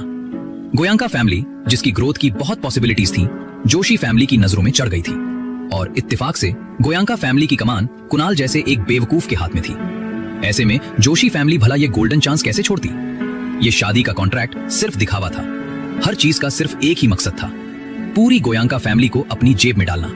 कुणाल सोचता था कि वो जोशी फैमिली का इस्तेमाल कर रहा है, लेकिन चित्रा जोशी तो पहले ही उसका इरादा भांप चुकी थी। असल में तो कुणाल ही इस शतरंज की बाजी का मामूली सा मोहरा था। एक तरफ जोशी फैमिली गोयंका ग्रुप को निगलने का जाल बुन रही थी, तो दूसरी तरफ उस जाल के सेंटर में बैठा रुद्रा अपनी ताकत का एक और नमूना पेश कर चुका था, जिसकी गूंज प्राइम केयर यूनिवर्सिटी तक सुनाई दे रही थी। प्राइम केयर यूनिवर्सिटी के ऑब्स्टेट्रिक्स एंड गायनेकोलॉजी डिपार्टमेंट के डायरेक्टर के ऑफिस में बीच सर से गंजा एक अधेड़ उम्र का आदमी कांपते हुए हाथों में फोन पकड़े खड़ा था। उसका दिल जोर से धड़क रहा था और पसीने से तरबतर माथे पर चिंता की लकीरें गहरी हो गई थी। ये शख्स वही था जिसने आज सुबह रुद्रा और चारवी जोशी की सरेआम बेइज्जती की थी। ऑब्स्टेट्रिक्स एंड गायनेकोलॉजी डिपार्टमेंट का डायरेक्टर जोरावर सिंह। जैसे ही उसे पता चला कि जिस शख्स की उसने बेइज्जती की है उसके नोएडा के सबसे अमीर आदमी की बेटी चारवी जोशी के साथ इतने अच्छे रिश्ते हैं, जोरावर सिंह के हाथ पांव फूल गए थे। लेकिन अभी कुछ देर पहले ही ऊपर से एक नोटिस आया। ऑब्स्टेट्रिक्स एंड गायनेकोलॉजी डिपार्टमेंट के डायरेक्टर जोरावर सिंह को काम में कई बार लापरवाही बरतने के लिए पद से बर्खास्त किया गया था और यह फैसला तुरंत लागू किया गया था। जब जोरावर सिंह ने यह मैसेज देखा तो वो सन्न रह गया। उसने तुरंत वाइस प्रेसिडेंट भसीन का नंबर मिलाया, लेकिन फोन पर सिर्फ एक ही आवाज आ रही थी, the number you are dialing is currently busy. उसे ब्लॉक कर दिया गया था। उसी वक्त उसे बाहर निकालने के लिए आए सिक्योरिटी गार्ड्स भी आधम के। एक गार्ड ने दरवाजे पर हाथ मारते हुए कहा, जोरावर सिंह, जल्दी अपना बोरिया बिस्तर बांध, ये जगह अब तेरे रहने लायक नहीं रही, हमारे लिए मुश्किल खड़ी मत कर। दूसरे ने ताना कसते हुए कहा, हाँ भाई, जब जगह खाली करने की औकात नहीं तो गंदी क्यों की? खुद तो बेवकूफ है ही, बड़े लोगों से पंगा ले लिया। जोरावर को अपनी बेवकूफी पर गुस्सा आया। उसने मन में सोचा, सच में पुराना खिलाड़ी है वो, क्या चाल चली है। लेकिन सबसे ज्यादा गुस्सा रुद्रा पर आ रहा है। सिर्फ 2-4 कड़वी बातें कहने पर मुझे जॉब से निकाल दिया गया। सब उसी की गलती है कि आज मैं इस हाल में हूँ। जोरावर गुस्से से भरा हुआ था कि तभी सिक्योरिटी गार्ड्स तुरंत अंदर घुस आए और हालात की परवाह किए बिना उसे उठाकर बाहर ले जाने लगे।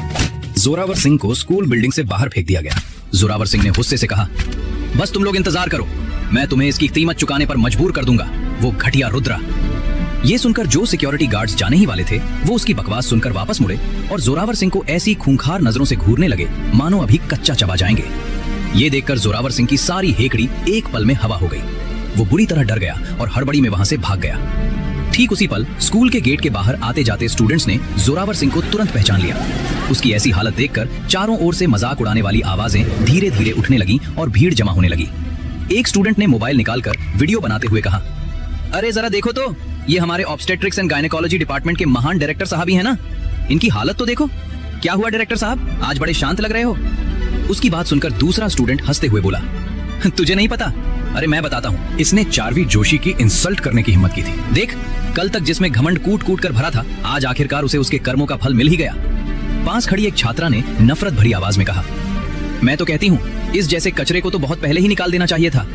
देखते ही देखते जोरावर सिंह को जॉब से निकाले जाने की खबर पूरे कैंपस में आग की तरह फैल गई। चारों ओर से आती नफरत और तिरस्कार भरी बातें सुनकर जोरावर सिंह का चेहरा शर्म से लाल हो गया। उसने जल्दी से अपना सिर ढका और किसी गली के कुत्ते की तरह दुम दबाकर वहां से भाग निकला।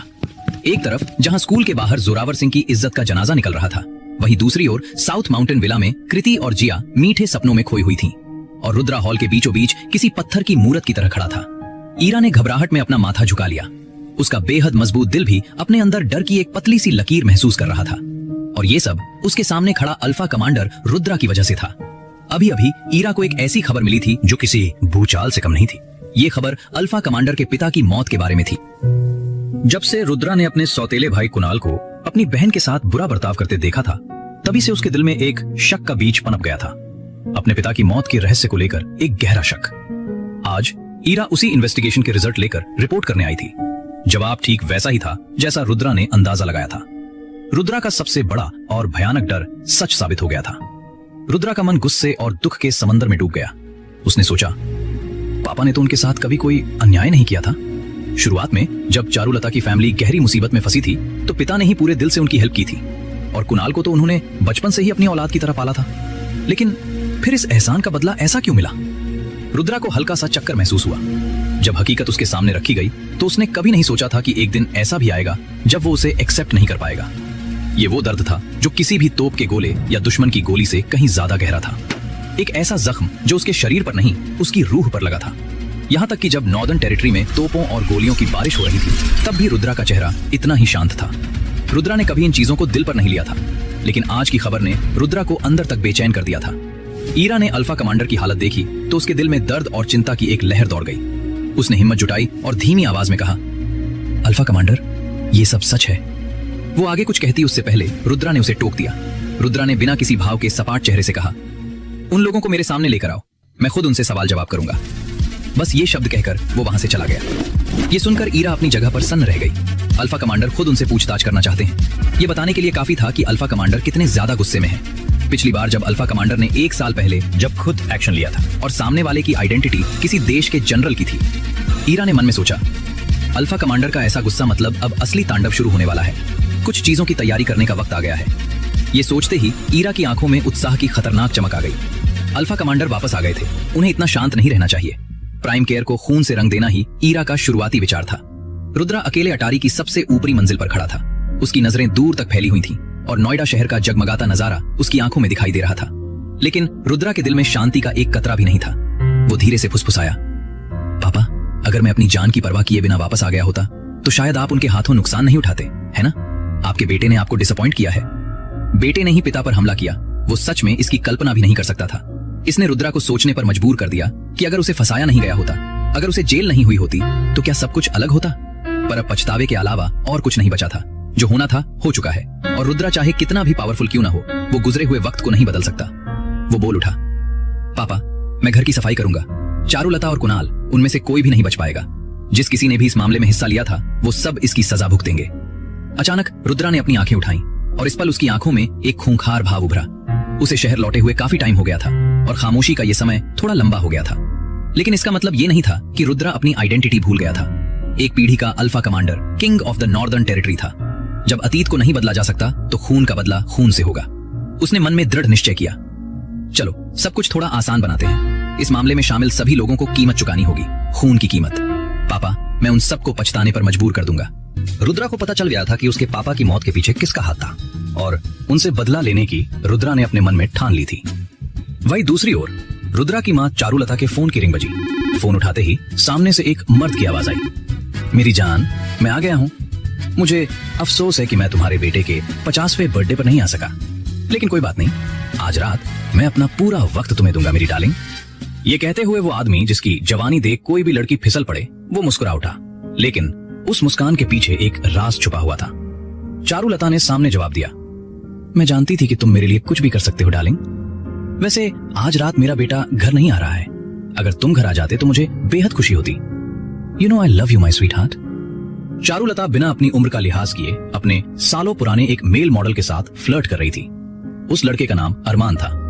अरमान ने शर्माते हुए कहा, बेबी, अब तो मुझसे और इंतजार नहीं हो रहा। वैसे भी काफी वक्त हो गया तुम्हें मिले हुए। अरमान बड़े प्यार से बात कर रहा था, पर उसकी आंखों में गहरी नफरत थी। उसने मन ही मन सोचा, इस बुढ़िया की चर्बी वाली चमड़ी को छूने के बारे में सोचकर ही घिन आती है। लेकिन क्या करूं, पैसों के लिए ये सब नाटक तो करना ही पड़ता है। भला कोई भी नौजवान, खूबसूरत और डैशिंग लड़का 50 साल की औरत में क्यों दिलचस्पी रखेगा? लेकिन चारुलता के पास पैसा था और इस वक्त अरमान पैसों के लिए चारुलता को झूठा प्यार करने भी तैयार था। अरमान ने घर आने के लिए हाँ कह दिया। ये सुनकर चारुलता का चेहरा शर्म से लाल हो गया। उसने कहा, ओह बेबी, तुमने तो मेरे मुंह की बात छीन ली। अगर अभी घर पर कोई नहीं होता तो मैं तुम्हें अभी ही बुला लेती। वैसे मैंने अभी अभी तुम्हारे कार्ड में 1 लाख रुपए ट्रांसफर किए हैं, किसी चीज की कमी मत करना।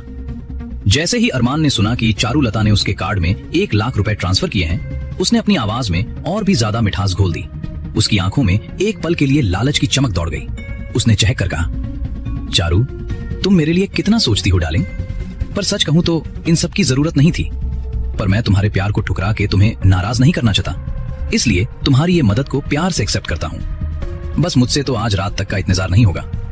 चारुलता उसकी बातें सुनकर खिलखिलाकर हंस पड़ी। अरमान, तुम मेरे लिए जो करते हो और मुझे जिस तरह खुश रखते हो, उन सब के सामने ये कुछ नहीं है। और वैसे भी ये सिर्फ तुम्हारी पॉकेट मनी है। यही तो था पैसे का जादू। लेकिन जैसे ही ये दोनों अपनी मीठी मीठी बातों में खोए हुए थे, एक जोरदार धमाका हुआ। अरमान के आलीशान अपार्टमेंट का दरवाजा एक ही लात में टूट कर गिरा। इससे पहले कि वो कुछ समझ पाता, अंदर कुछ लोग घुस आए। वो कोई मामूली गुंडे नहीं थे। उनकी आंखों में क्रूरता और जिस्म में ऐसी ताकत थी कि किसी का भी दिल दहल जाए। अरमान ने घबरा कर चिल्लाया, ये मेरा प्राइवेट रेजिडेंस है। तुम लोग कौन हो और क्या करना चाहते हो? जानते नहीं मैं कौन हूँ? उसके सवाल का जवाबी में सामने एक जोरदार घुसा मिला, जो सीधे उसके सिर पर जोर से लगा। अरमान चिल्लाया, आह, तुम मुझे मार कैसे सकते हो? मैं पुलिस को बुलाऊंगा। डार्लिंग, मुझे बचाओ। लेकिन वो अपना वाक्य आधा ही बोल पाया था कि उसकी आवाज खामोश हो गई, क्योंकि अरमान को बेहोश कर दिया गया था और मजबूत आदमियों के एक ग्रुप ने उसे एक काले बैग में डालकर उठा लिया था। घटना स्थल पर सिर्फ एक फोन जमीन पर पड़ा बचा था, जिसमें से चारुलता की एक घबराई हुई चीख की आवाज गूंज रही थी। अरमान, तुम ठीक तो हो? क्या हुआ? तुम जवाब क्यों नहीं दे रहे हो? मैं अभी किसी को तुम्हारी मदद के लिए भेजती हूँ। शहर के एक कोने में जब यह ड्रामा चल रहा था, तो दूसरे कोने में एक और कहानी खामोशी से अपने अंजाम तक पहुंच रही थी। ठीक उसी समय अपहरण का ऐसा ही एक और दृश्य एक शांत और सुकून भरे ओल्ड एज होम में हो रहा था। एक बुजुर्ग शख्स जो अपने बुढ़ापे का आनंद ले रहा था, अचानक सफेद कपड़ों में कुछ लोगों द्वारा उसका अपहरण कर लिया गया। वो बुजुर्ग गोयंका फैमिली का पुराना हाउसकीपर विहान बंसल था। सब कुछ इतनी खामोशी से हुआ कि कुछ लोगों को छोड़कर इन दोनों लोगों के गायब होने के बारे में किसी को पता नहीं चला। चारुलता ने अपने अरमान को ढूंढने के लिए लोग भेजे, पर वो उसका बॉयफ्रेंड था, इसलिए उसने ज्यादा हंगामा करने की हिम्मत नहीं की, ताकि दूसरों को पता न चले और उसकी इज्जत न उछले। चारुलता ने अपने सोफे पर बैठकर सोचा, कहीं किसी ने हमारी बातें तो नहीं सुन ली? नहीं, ऐसा नहीं हो सकता। जरूर अरमान के जुए के कर्जे वाले होंगे। उसे जुआ खेलने की बहुत बुरी लत है और वो अक्सर कर्ज में डूबा रहता है। बहुत पॉसिबिलिटी है कि उसे उसके लेनदारों ने ही उठाया हो। ये सोचकर चारुलता ने इस बात को ज्यादा दिल पर नहीं लिया। उसने तय किया कि वैसे भी अरमान कुछ दिनों में वापस आ जाएगा और वो कुछ पैसे देकर उसके कर्जे चुका देगी और सब कुछ सुलझ जाएगा। किसी ने इस बात पर ध्यान नहीं दिया कि ये सब कुछ एक बहुत बड़े सच की जांच के लिए किया जा रहा था, और वो जांच रुद्रा के पिता की मौत का सच जानने के लिए थी। कुछ देर बाद एक अंधेरे आलीशान कमरे में जब ईरा ने अपने अफसर से मिली ये खबर सुनी, तो उसने तुरंत राहत की सांस ली।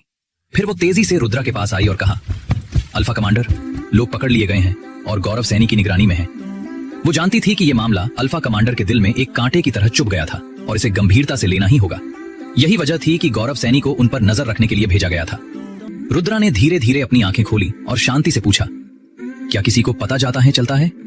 वो उस पर बहुत बड़े सच की जान के लिए लोगे की बहुत पड़ गया था। ये हमसे ये बात कर गई है, उसने धरना कर सच नहीं था। शक हुआ है? उसने एक गहरी सांस ली और जवाब दिया, सब कुछ प्लान के अनुसार किया गया है, किसी को भी शक नहीं होगा। अल्फा कमांडर रुद्रा का ऑरा दिन ब दिन और भी पावरफुल होता जा रहा था, यहां तक कि वो भी इसका सामना नहीं कर पा रही थी। रुद्रा ने सामने जवाब दिया, अच्छा है। इससे ईरा ने भी राहत की सांस ली। कमरे का टेंशन अचानक हवा में घुल गया था। हालांकि ठीक इसी पल ईरा के हाथ में मौजूद इंडिकेटर अचानक चमक उठा, जिसने इस समय की शांति को भंग कर दिया। ईरा ने घबराकर उसे देखा और उसने रुद्रा से कहा, अल्फा कमांडर, जितेंद्र राणा आपसे मिलने आए हैं। उनके चेहरे की रौनक से ऐसा लग रहा है कि कोऑपरेशन में कुछ प्रोग्रेस हुई है। अपनी घबराहट को कम करने के लिए ईरा ने अपने सारे विचार भी बता दिए। रुद्रा ने शांति से सिर हिलाया और फिर कहा, चलो चलकर उनका स्वागत करते हैं। जितेंद्र अंकल इतनी दूर से आए हैं, जरूर कोई अच्छी खबर लाए होंगे। वो हल्के कदमों से नीचे की ओर चल पड़ा। ईरा रुद्रा को जाते देख सोचती रही, यही है अल्फा कमांडर, एक देवता समान इंसान। जब दरवाजे की घंटी बजी तो रुद्रा ने अपनी आंखें खोली। उसने दरवाजे पर जितेंद्र राणा को देखा तो उसके चेहरे पर हैरानी का एक ऐसा भाव तैर गया जो अतीत में लगभग इम्पॉसिबल सा था। वो फौरन किसी आव भगत में कमी न रह जाए, इस अंदाज में उनका स्वागत करने के लिए आगे बढ़ा। रुद्रा ने कहा, राणा अंकल, आप यहाँ? अरे फोन पर ही कह देते जो भी बात थी, इतनी तकलीफ करने की क्या जरूरत थी? रुद्रा के इस बदले हुए अपनेपन से भरे अंदाज को जितेंद्र राणा ने भी महसूस किया। एक पल के लिए तो वो चौंक से गए, लेकिन फिर उनके चेहरे पर एक बड़ी सी मुस्कान खिल गई। वो आगे बढ़ते हुए बोले, रुद्रा, बहुत बड़ी खुशखबरी है। मैं तुम्हें बता रहा हूं, हमारा शिकार कुणाल हमारे जाल में पूरी तरह से फंस चुका है। उनकी आवाज में जीत की एक साफ खनक थी। उन्होंने आगे कहा, तुम्हारे भेजे हुए लोगों ने, खासकर मित्तल ने, ऐसा जाल बिछाया कि कुणाल पूरी तरह से अपना होश खो बैठा। आज रात हम कॉन्ट्रैक्ट साइन करेंगे, जितेंद्र राणा ने रुद्रा के कंधे पर हाथ रखते हुए कहा। और बस उसके बाद कुणाल पूरी तरह से हमारे कंट्रोल में होगा। इसीलिए राणा साहब ने मुझे तुम्हें बुलाने के लिए भेजा है। ये एक बहुत बड़ा मौका है, गोयंका ग्रुप को वापस अपने हाथों में लेने का सुनहरा मौका। जितेंद्र राणा दिल से रुद्रा के लिए खुश थे। वो जानते थे कि इतने सालों तक रुद्रा को साजिश में फंसाया गया था, फिर उसे फौज में भेज दिया गया जहां उसने न जाने कितनी मुश्किलें झेली, तब जाकर वो आज इस मुकाम पर पहुंचा था। सब्र का फल वाकई मीठा होता है। ये खबर सुनकर रुद्रा जैसे एक्सपीरियंस्ड इंसान के चेहरे पर भी हल्की सी हैरानी उभर आई। उसने हैरानी से कहा, इतनी जल्दी? हालांकि रुद्रा को मित्तल की काबिलियत और राणा फैमिली की ताकत पर पूरा भरोसा था, लेकिन ये सच में बहुत तेजी से हुआ था। अभी कुछ ही दिन तो बीते थे और कुणाल सच में जाल में फंस गया और अपने साथ पूरी गोयंका फैमिली, पूरे गोयंका ग्रुप को भी ले डूबा। रुद्रा को एक पल के लिए समझ नहीं आया कि उसे क्या कहना चाहिए, उसे खुश होना चाहिए या दुखी। उसका अपना भाई एक ऐसा दुश्मन था जिसमें दिलचस्पी लेना भी मुश्किल था। रुद्रा को इस तरह खामोश देख जितेंद्र राणा ने सोचा कि शायद उसके मन में कोई शक है। उन्होंने फौरन अपनी बात साफ करते हुए कहा, चिंता मत करो, सब कुछ हमारी प्लानिंग के मुताबिक ही हो रहा है। कुणाल बहुत ज्यादा जल्दबाजी में है क्योंकि हम ही उसका आखिरी सहारा है। आज के बाद कुणाल के पास छटपटाने की भी ताकत नहीं बचेगी। रुद्रा ने धीरे से मुस्कुराते हुए कहा, नहीं राणा अंकल, वो बात नहीं है। मैं तो बस ये सोच रहा था कि कुणाल इतना नाकाबिल निकलेगा, इसकी मुझे उम्मीद नहीं थी। उसकी ये बात सुनकर जितेंद्र राणा एक पल के लिए दंग रह गए, लेकिन उन्होंने फौरन रुद्रा की तारीफ करते हुए कहा, अरे नहीं, ऐसी बात कहाँ है। असल में तो तुम्हारी ताकत, तुम्हारी स्ट्रैटेजी इतनी जबरदस्त है रुद्रा कि कुणाल जैसा शातिर भी बेवकूफों की तरह जाल में फंस गया। रुद्रा हंस पड़ा, अंकल अब आप मुझे मक्खन मत लगाइए। ये तो मैं भी नहीं सोच सकता था कि हमेशा विनम्र रहने वाले जितेंद्र राणा भी मेरी तारीफों के पुल बांधने लगेंगे। इस मामले में तो पूरी तरह से राणा फैमिली का ही हाथ है। मैं तो बस आपका शुक्रिया अदा करना चाहता हूँ। लेकिन जितेंद्र राणा ने कुछ उलझन में पूछा, लेकिन क्या? रुद्रा ने शांत भाव से कहा, लेकिन मुझे अभी भी कुछ चीजों की जांच करनी है, उसे अभी थोड़ा और इंतजार करवाइए। अगर सब कुछ इतनी तेजी से हुआ तो जोशी फैमिली को शक हो सकता है। मुझे नहीं लगता कि वो जोशी फैमिली को धोखा दे पाएगा। जैसे ही रुद्रा ने ये कहा, उसकी आंखों में एक अजीब सी तेजी आ गई, एक ऐसी चमक जिसने जितेंद्र राणा को भी हल्का सा खतरा महसूस करवाया। जितेंद्र राणा ने मन में सोचा। हर किसी जितेंद्र राणा ने हल्का सा सिर हिलाया और फिर नरमी से कहा, अगर ऐसी बात है तो मैं इस मामले को 1 या 2 दिन के लिए टाल दूंगा, ताकि मैं कुणाल की पूरी बैकग्राउंड को और अच्छे से समझ सकूं। रुद्रा ने नरमी से जितेंद्र राणा का धन्यवाद किया। ठीक है, आपकी मेहनत के लिए शुक्रिया राणा अंकल। इस मामले के बाद वो यकीनन उन्हें इसका अच्छा सिला देगा। जितेंद्र राणा ने अपनी जेब से एक इनविटेशन निकालते हुए कहा, वैसे मैं आज यहाँ 2 वजहों से आया हूँ। पहला तो तुम्हें ये बताना था कि कुणाल जाल में फंस चुका है, और दूसरा, राणा साहब ने मुझे तुम्हें बुलाने के लिए भेजा है। उस इनविटेशन कार्ड पर साफ अक्षरों में लिखे शब्दों ने रुद्रा के दिल में भी एक हलचल पैदा कर दी। राणा साहब का 80वां बर्थडे। रुद्रा को कुछ पल के लिए हैरान देखकर जितेंद्र राणा धीरे से मुस्कुराए और फिर उन्होंने वो इनविटेशन रुद्रा के हाथ में थमाते हुए कहा, राणा साहब ने कहा है कि तुम्हें उस दिन जरूर आना है। तोहफे की कोई जरूरत नहीं है। जैसा कि कहा जाता है, एक छोटा सा तोहफा भी बड़ी भावनाओं को जाहिर कर देता है। हाथ में निमंत्रण पत्र को देखते हुए रुद्रा ने एक गहरी सांस ली, सरप्राइज्ड। राणा साहब 80 साल के हो भी गए, मुझे पता ही नहीं चला। राणा साहब को देखकर तो कोई कह भी नहीं सकता था। वो सच में अपनी जवानी बनाए रखने में माहिर थे। रुद्रा ने एक मुस्कान के साथ कहा, राणा अंकल प्लीज उनसे कहिएगा कि मैं उस दिन जरूर आऊंगा, और उस वक्त राणा साहब ज्यादा हैरान न हो तो बेहतर है। इस पल रुद्रा को पहले से ही पता चल गया था कि उसे तोहफे में क्या देना है। बस बात यह थी कि ये तोहफा उसने असल में अपने पिता के लिए तैयार किया था, लेकिन उसे क्या पता था कि उसके पिता बीच रास्ते में ही दुनिया छोड़कर चले जाएंगे। जैसे ही उसने इस बारे में सोचा, उसके पिता की मौत का जख्म रुद्रा के दिल में गहरा होता चला गया। उसके खून में उबलता हुआ वो गम और गुस्सा एक ऐसी भावना थी जिसे शब्दों में बयां नहीं किया जा सकता था। रुद्रा ने मन ही मन कसम खाई, कुणाल, चारुलता और इस मामले में शामिल हर एक शख्स मरेगा। मैं किसी को नहीं छोड़ूंगा। अचानक रुद्रा की आंखें भारी हो गईं और कमरे का तापमान भी काफी ठंडा हो गया। तापमान में आई इस अचानक गिरावट ने जितेंद्र राणा को भी थोड़ा असहज कर दिया, जैसे किसी ने बंद कमरे में बर्फीली हवा का झोंका छोड़ दिया हो। हालांकि उन्होंने कुछ कहा नहीं। खुशकिस्मती से ये अचानक आया बदलाव सिर्फ एक पल के लिए ही था और रुद्रा वापस नॉर्मल होकर जितेंद्र राणा की ओर मुस्कुराया। आज रात के लिए मुझे आपकी मदद की जरूरत पड़ेगी अंकल। आपकी मेहनत के लिए शुक्रिया।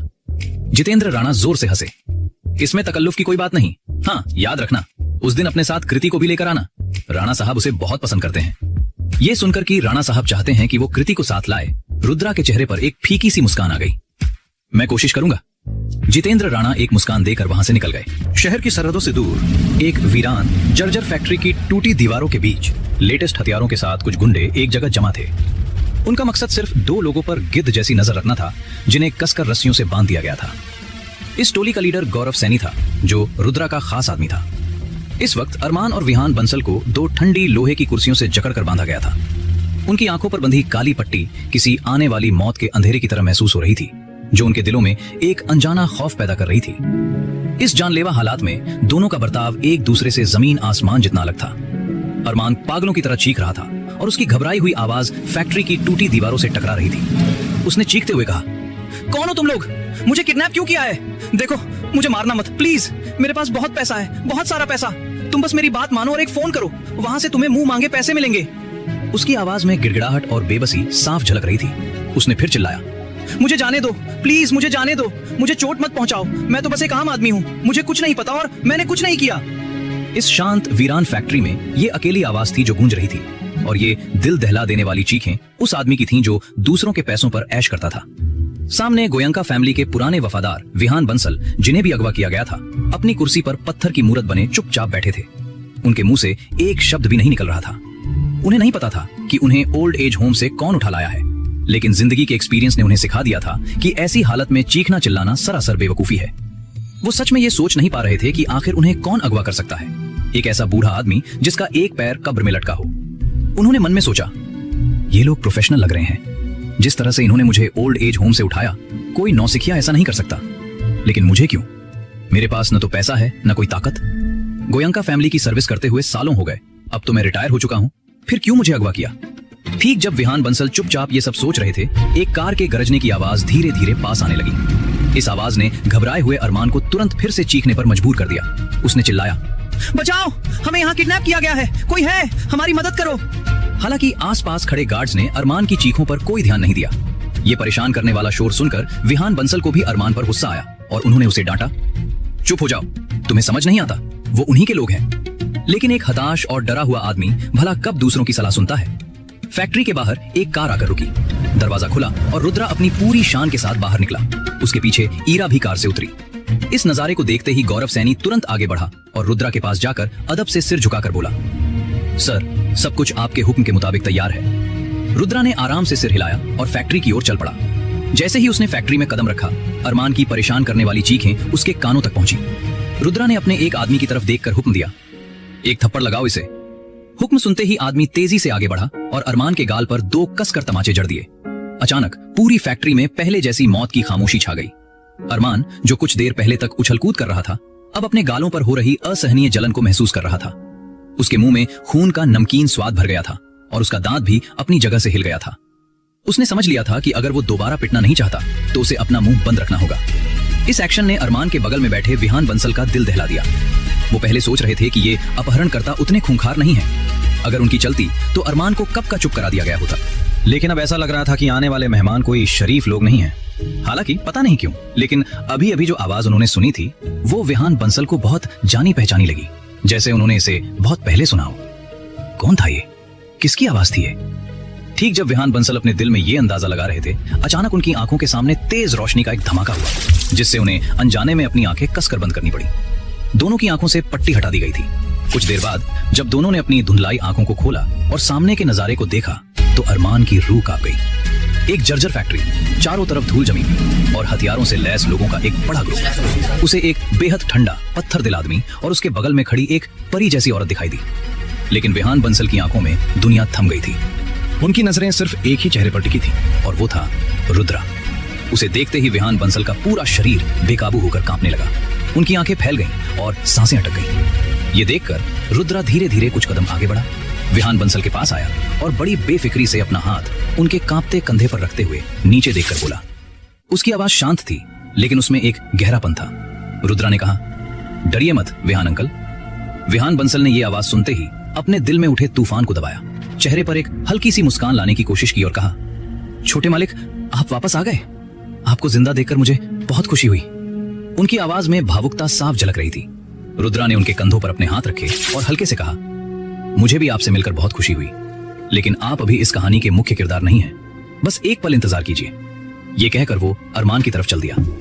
ये सब कुछ ईरा और गौरव सैनी ने देखा। उन्होंने एक शब्द भी नहीं कहा और अपनी जगह पर सीधे खड़े रहे। उनकी ठंडी आंखें उन दोनों पर जमी हुई थी। ये देख अरमान अचानक छटपटाने लगा।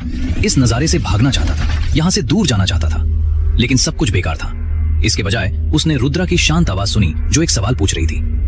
मैं पूछूंगा, तुम जवाब दोगे, समझे? अरमान ने गिड़गिड़ाते हुए कहा, मुझे यहां से जाने दो, प्लीज मुझे जाने दो, मुझे कुछ नहीं पता। रुद्रा के मुंह से एक गहरी सांस निकली। रुद्रा ने धीरे से अपना एक हाथ उठाया और उसे अरमान के कंधे पर रख दिया। ये इतना साधारण सा एक्शन था, लेकिन इसने विहान बंसल के दिल में बेहिसाब खौफ भर दिया। आह! हड्डी टूटने की वो भयानक कड़ाक सी आवाज अरमान की दिल फाड़ देने वाली चीख के साथ मिलकर उस फैक्ट्री में गूंज उठी। इस नजारे ने विहान बंसल के दिल को बुरी तरह कपा दिया। इस एक पल में उन्हें सब कुछ साफ हो गया कि रुद्रा उन्हें यहाँ क्यों लाया है, और इसी वजह से विहान बंसल का दिल और तेजी से धड़कने लगा। क्योंकि वो कुछ छुपा रहे थे, उन्हें पता चल गया था कि छोटे मालिक जानते हैं, लेकिन पूछताछ का असली हीरो अभी विहान बंसल तक नहीं पहुंचा था। खेल तो बस अब शुरू हुआ था। अरमान की दहाड़ उस बंद पड़ी फैक्ट्री में अभी भी गूंज रही थी, लेकिन जैसे ही रुद्रा ने अपना हाथ अरमान के दूसरे कंधे पर रखा और धीरे से कहा, मैं पूछूंगा और तुम जवाब दोगे, इसके अलावा तुम और कुछ नहीं बोलोगे। सब कुछ फिर से एक गहरे सन्नाटे में डूब गया। इस वक्त अरमान का चेहरा देखने लायक था। एक कंधे की हड्डी पहले ही चूर चूर हो चुकी थी और अब दूसरे कंधे पर भी वही हाथ था। ये सब कुछ अपनी आंखों से देख रहे विहान बंसल के मुंह से एक शब्द भी नहीं निकल रहा था, लेकिन उनका पूरा शरीर किसी सूखे पत्ते की तरह थर थर कांप रहा था। वो बुरी तरह से डर गए थे। उन्होंने कभी सपने में भी नहीं सोचा था कि रुद्रा इतना बेरहम हो सकता है। रुद्रा बड़े आराम से अरमान के पीछे जाकर खड़ा हो गया और उसके कान के पास फुसफुसाते हुए पूछा, क्या तुम जानते हो मैं कौन हूं? ये सुनते ही अरमान घबराकर जल्दी से अपना सिर हिलाने लगा।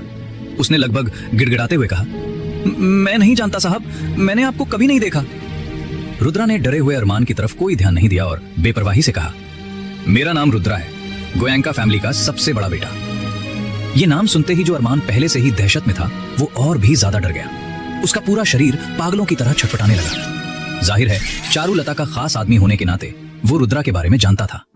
उसे यह भी पता था कि रुद्रा हाल ही में शहर लौटा है। साथ ही अरमान ये भी समझ गया था कि उसे यहाँ अगवा करके क्यों लाया गया है। उसे अपनी मौत साफ साफ नजर आने लगी थी। रुद्रा ने सवाल किया, तो फिर क्या तुम जानते हो कि मेरे पिता की मौत कैसे हुई? हालांकि रुद्रा यह सवाल अरमान से पूछ रहा था, लेकिन उसकी शिकारी नजरें विहान बंसल पर टिकी हुई थी। एक ही वाक्य में दो सवाल, दो निशाने। रुद्रा ने एक जम्हाई लेने का नाटक किया और आलस से घूमकर अरमान और विहान बंसल के सामने आ गया। उसने लापरवाही से कहा, बोलो, अगर तुम चारुलता के साथ दफन नहीं होना चाहते तो सच बोलो। सब कुछ इतना आकस्मिक, इतना सहज लग रहा था और रुद्रा के पूछने का लहजा भी बहुत हल्का था। हालांकि अरमान जानता था कि यह सब सिर्फ एक दिखावा है। उसके सामने खड़ा रुद्रा नाम के इस आदमी के शरीर में एक शैतान कैद है। ये सोचते ही अरमान की आंखों में निराशा और दुख भर गया और आंसू बहने लगे। अचानक चारुलता का नाजों से पला मर्द एक रोते बिलखते बच्चे में बदल गया था। इस पर भी रुद्रा ने कोई ध्यान नहीं दिया, बल्कि खुद ही उल्टी गिनती शुरू कर दी। साथ ही उसने अपना एक पैर उठाया और अरमान के घुटने पर रख दिया। इशारा साफ था, अगर मुंह नहीं खुला तो अगला नंबर घुटने का है। रुद्रा ने अपनी बर्फीली आवाज में कहा, 3, 2। रुद्रा मुश्किल से 2 तक ही पहुंच पाया था कि अरमान की हिम्मत जवाब दे गई। अरमान चीख पड़ा, मैं बताता हूं, मैं सब कुछ बताता हूं। एक बार मैं चारुलता के साथ था, वो नशे में थी और बार बार कह रही थी, वीरेंद्र गोयंका, बुड्ढे कहीं के, आखिरकार तू मरी गया। बेकार नहीं गया मेरा इतना कीमती जहर। अब से गोयंका फैमिली मेरी और कुणाल की होगी। अरमान ने एक ही सांस में सब कुछ उगल दिया और फिर रहम की भीख मांगने लगा। उसने गिड़गिड़ाते हुए कहा, मुझे सिर्फ यही बातें पता है, इसका मुझसे कोई लेना देना नहीं है। ये सब चारुलता ने किया है, मुझे चोट मत पहुंचाओ। जो तुम सुनना चाहते थे मैंने सब कह दिया है। उसने खुद को बचाने सारा इल्जाम चारुलता पर डाल दिया। रुद्रा के होठों पर एक सर्द मुस्कान फैल गई। उसने अपनी नजरें अब विहान बंसल पर गड़ा दी और पूछा, ठीक है बंसल अंकल, आपको क्या लगता है, ये सच है या झूठ? हालांकि विहान बंसल की आंखों में ये मुस्कान यमराज की जानलेवा मुस्कान जैसी थी।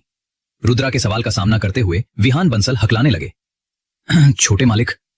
लेकिन उन्होंने आधा बोलते बोलते अपना मुंह बंद कर लिया। पसीने की बड़ी बड़ी बूंदें धीरे धीरे उनके माथे से लुढ़कने लगी। उन्होंने मन में सोचा, अरे नहीं, अभी तो मैं लगभग मान ही गया था कि मुझे इस मामले के बारे में पता है। इस वक्त विहान बंसल को खुद पर ही थप्पड़ मारने का मन कर रहा था। एक गहरी सांस लेने के बाद विहान बंसल ने अपनी भावनाओं को काबू में किया और फिर शांति से रुद्रा से कहा, छोटे मालिक, मुझे माफ कर दीजिए। मुझे सच में इस मामले के बारे में कुछ नहीं पता है, लेकिन जहां तक मैं जानता हूं, बड़े मालिक की मौत बीमारी से ही हुई थी। हालांकि उनके शब्द शांत थे, लेकिन उनका पूरा शरीर कांपना बंद नहीं हुआ था और हर कोई जानता था कि यह जवाब सच नहीं है। इससे पहले कि रुद्रा और बाकी लोग कुछ बोल पाते, अरमान चिल्लाने लगा, ये झूठ बोल रहा है। वीरेंद्र गोयंका की मौत का चारुलता से जरूर कोई लेना देना है और इसका भी उससे कोई लेना देना जरूर होगा। जो भी हो, मेरा इससे कोई वास्ता नहीं है, मुझे जाने दो। रुद्र हंस पड़ा। उसने कहा, बंसल अंकल, देखिए, इसे भी दिख रहा है कि आप झूठ बोल रहे हैं। क्या मैं इससे भी ज्यादा बेवकूफ हूं? बोलिए, मेरे पिता की मौत कैसे हुई? अचानक उसकी आंखें तेज हो गईं और उसके ठंडे चेहरे से निकलती जानलेवा खामोशी की लहरें फूट पड़ी। दशकों का तजुर्बा, दुनियादारी की समझ, सब कुछ इस पल में नाकाम हो गया। इस पल विहान बंसल ने मौत को अपने करीब आते महसूस किया। उन्हें लगा जैसे किस्मत उनका गला घोंट रही है। जब विहान बंसल होश में आए तो उनका पूरा शरीर पसीने से भीग चुका था। उन्होंने मन में कांपते हुए सोचा, रुद्रा ने ऐसा क्या सहा है? उसकी सिर्फ एक नजर ने मुझे इस हाल में कैसे पहुंचा दिया? ये वो लड़का नहीं है जिसे मैं जानता था। रुद्रा की बर्फीली आवाज फिर से गूंजी। बताना नहीं चाहते, लेकिन मुझे याद है मेरे पिता कहते थे, हम गोयंका फैमिली वालों ने आपके साथ कभी कुछ बुरा नहीं किया। क्या आप अब भी उन 2 जानवरों का पक्ष लेना चाहते हैं? हालांकि रुद्रा ने विहान बंसल पर हाथ नहीं उठाया था, लेकिन विहान बंसल के दिल में ऐसा महसूस हो रहा था जैसे उन्होंने नरक की 18 तरह की यातनाएं झेल ली हों। शरीर का डर और थकान, दिल में अपराध बोध की पीड़ा। जैसा कि रुद्रा ने कहा, बड़े मालिक उनके लिए बहुत अच्छे थे, उन्होंने कभी कोई कमी नहीं रखी थी, लेकिन वो एहसान फरामोश निकले। अचानक विहान बंसल जोर से दहाड़े, मैं बताता हूं, सब कुछ बताता हूं। पछतावे के आंसू उनकी आंखों से बह निकले। उन्होंने कहा, लेकिन छोटे मालिक, इंसान से ही गलती होती है। मैं उस वक्त पैसों के लिए अंधा हो गया था, मुझ पर शैतान सवार था। विहान बंसल की आवाज में गहरा पछतावा और खौफ था, जैसे वो किसी अंधेरी खाई के किनारे खड़ा हो। उसके मुंह से निकले टूटे फूटे और आंसुओं से भीगे हुए शब्द उसकी हालत बयान कर रहे थे। उस वक्त मैं चारुलता की साजिश में फंस गया था। मुझ पर बहुत बड़ा कर्जा चढ़ गया था और उन लोगों ने मेरे परिवार की जान को खतरे में डाल दिया था। वो मुझे धमका रहे थे कि अगर मैंने उनका कहा नहीं माना तो वो मेरे पूरे परिवार को खत्म कर देंगे। ये कहते हुए उसका पूरा शरीर थर थर कांप रहा था। नाक और आंखों से बहता पानी उसके झुर्रियों वाले चेहरे पर लकीरें बना रहा था। वो गिड़गिड़ाया, ये सब मेरी गलती है, मैं नमक हराम निकला। मैं पूरी जिंदगी इसी बोझ के साथ जिया हूं। मैं चारुलता और उन लोगों के खिलाफ गवाही देने को तैयार हूं। मेरा यकीन करो, मैं सच में तैयार हूं। विहान बंसल की आवाज में एक उम्मीद की किरण जागी, लेकिन उसके शब्द अचानक बीच में ही कटकर रह गए। एक जाना पहचाना हाथ धीरे से विहान बंसल के कंधे से हटा। वो रुद्रा का हाथ था। जिस वक्त विहान फूट फूट कर रो रहा था, रुद्रा का हाथ चुपके से उसके कंधे पर आ टिका था। अपने गुनाहों पर पछताते हुए विहान को देखकर रुद्रा ने कुछ नहीं कहा, बस अपने अंगूठे से उसकी गर्दन की एक खास नस पर हल्का सा दबाव डाला, जो सीधा विहान के दिल पर लगा। वो पहले से ही बूढ़ा और कमजोर था। उसमें रुद्रा के एक सर्द दांव ने उसकी जान ले ली। वो वहीं ढेर हो गया। उसकी आंखें खुली की खुली रह गईं, जिनमें अब पछतावे की जगह सिर्फ मौत की खामोशी थी। विहान तो साफ साफ पछता रहा था, फिर रुद्रा ने ऐसा क्यों किया? अरमान का दिमाग सवालों से भर गया, लेकिन अगले ही पल उन सवालों की जगह एक गहरे डर ने ले ली। उसकी सांसें गले में अटक गईं। उसने मन में सोचा, कहीं ऐसा तो नहीं कि रुद्रा का सब्र का बांध टूट गया है और अब वो सबको एक एक करके मार रहा है? तो क्या अगला नंबर मेरा है? एक गहरे खौफ ने अरमान के दिल में अपनी जगह बनानी शुरू कर दी। वो बहुत बुरी तरह से डर गया था और उसी खौफ से कांपते हुए उसने अपना मुंह कसकर बंद कर लिया। रुद्रा ने धीरे से अपनी हथेली को पोंछा, जैसे कोई गंदगी साफ कर रहा हो, और नफरत भरी आवाज में कहा, गुनाह कबूल करने से कोई हकीकत नहीं बदल जाती, और जो लोग गुनाह कबूल करने को एक बहाने की तरह इस्तेमाल करते हैं वो और भी ज्यादा घटिया होते हैं। ये देखते ही पीछे खड़ी ईरा तेजी से आगे बढ़ी और रिपोर्ट देने लगी। 3 साल पहले विहान बंसल और उसके बेटे पर लाखों का कर्जा था। इसी का फायदा उठाकर चारुलता और कुणाल ने उन्हें इस्तेमाल किया है। इतना बोलकर ईरा रुक गई, लेकिन वहां मौजूद हर कोई समझ गया था कि आगे क्या हुआ होगा। रुद्रा ने गौरव सैनी को ऑर्डर दिया, यहां सब साफ कर दो। फिर वो ईरा की तरफ मुड़ा और कहा, ईरा, हम वापस चलते हैं। कोई भी देख सकता था कि इस वक्त रुद्रा की हालत ठीक नहीं थी। उसके चेहरे पर भावनाओं का कोई तूफान नहीं था, बस एक बंजर खामोशी थी जो किसी भी चीख से ज्यादा डरावनी थी। जब किसी को पता चले कि उसके पिता की मौत कैसे हुई, कि उन्हें अपनी ही फैमिली के लोगों ने मार डाला, तो भला कौन ठीक महसूस कर सकता है? गौरव सैनी ने सम्मान से सैल्यूट किया और रुद्रा निकल गया। दूसरी ओर जगदीश कुमार के स्टडी रूम में चारों तरफ बिखरी हुई किताबें और टूटे फूटे फर्नीचर का ढेर लगा था, और इस मलबे के बीच में सफेद बालों वाला एक अधेड़ उम्र का आदमी बैठा था, जिसके चेहरे पर गहरी उदासी छाई हुई थी। ये वही जगदीश कुमार था जिसने कुछ समय पहले डार्क वेब पर लोगों को किडनैप करने के लिए सुपारी दी थी। लेकिन जैसे जैसे वक्त बीतता जा रहा था, उसका बेटा जेल जाने के करीब पहुंच रहा था। उसका गुस्सा और उदासी दोनों बढ़ते जा रहे थे। तभी उस खाली और शांत कमरे में अचानक एक आवाज गूंजी। जगदीश कुमार के फोन पर एक मैसेज आया था, जिसे देखकर उसका चेहरा एकदम से बदल गया और तुरंत उठ खड़ा हो गया। उस मैसेज में लिखा था, प्रिय कस्टमर, आपके भेजे गए लोग नोएडा शहर पहुंच चुके हैं उम्मीद है कि आज रात को ही वो अपना काम शुरू कर देंगे। कृपया तैयार रहें। जगदीश कुमार पागलों की तरह खुश हुए। बहुत बढ़िया, बहुत खूब, आखिरकार वो आ ही गए। अब देखता हूँ रुद्रा और उसकी वो कृति को। अब मैं देखूंगा कि तुम दोनों मुझसे लड़ने के लिए क्या कर सकते हो। देखता हूँ तुम लोग अपनी शराफत का दिखावा कैसे करते हो। उसकी हंसी पूरे कमरे में गूंज रही थी, लेकिन फिर उसकी नजर खुद पर पड़ी। उसने जल्दी से अपने सिर पर हाथ फेरा और कहा, अरे मुझे तो तैयार होना चाहिए। फिर वो जल्दी जल्दी अपना हुलिया ठीक करने चला गया। इस वक्त वो अपनी कामयाबी के एहसास से भरा हुआ था। दूसरी ओर रास्ते में ईरा सोच रही थी कि वो अल्फा कमांडर को कैसे तसल्ली दे, लेकिन जब शब्द उसके होठों तक आते तो उसे समझ नहीं आता कि क्या कहे। अगर बात किसी को मारने की होती तो एक रणभूमि की योद्धा होने के नाते ईरा के पास अनगिनत तरीके थे, लेकिन जब बात किसी को तसल्ली देने की आई तो ईरा का दिमाग खाली हो गया। अल्फा कमांडर का उदास चेहरा और उनका भारी मन, ये सब कार के अंदर की ठंडी हवा में महसूस हो रहा था। उस खामोश कार में ईरा के हजारों शब्द आखिरकार एक वाक्य में सिमट गए।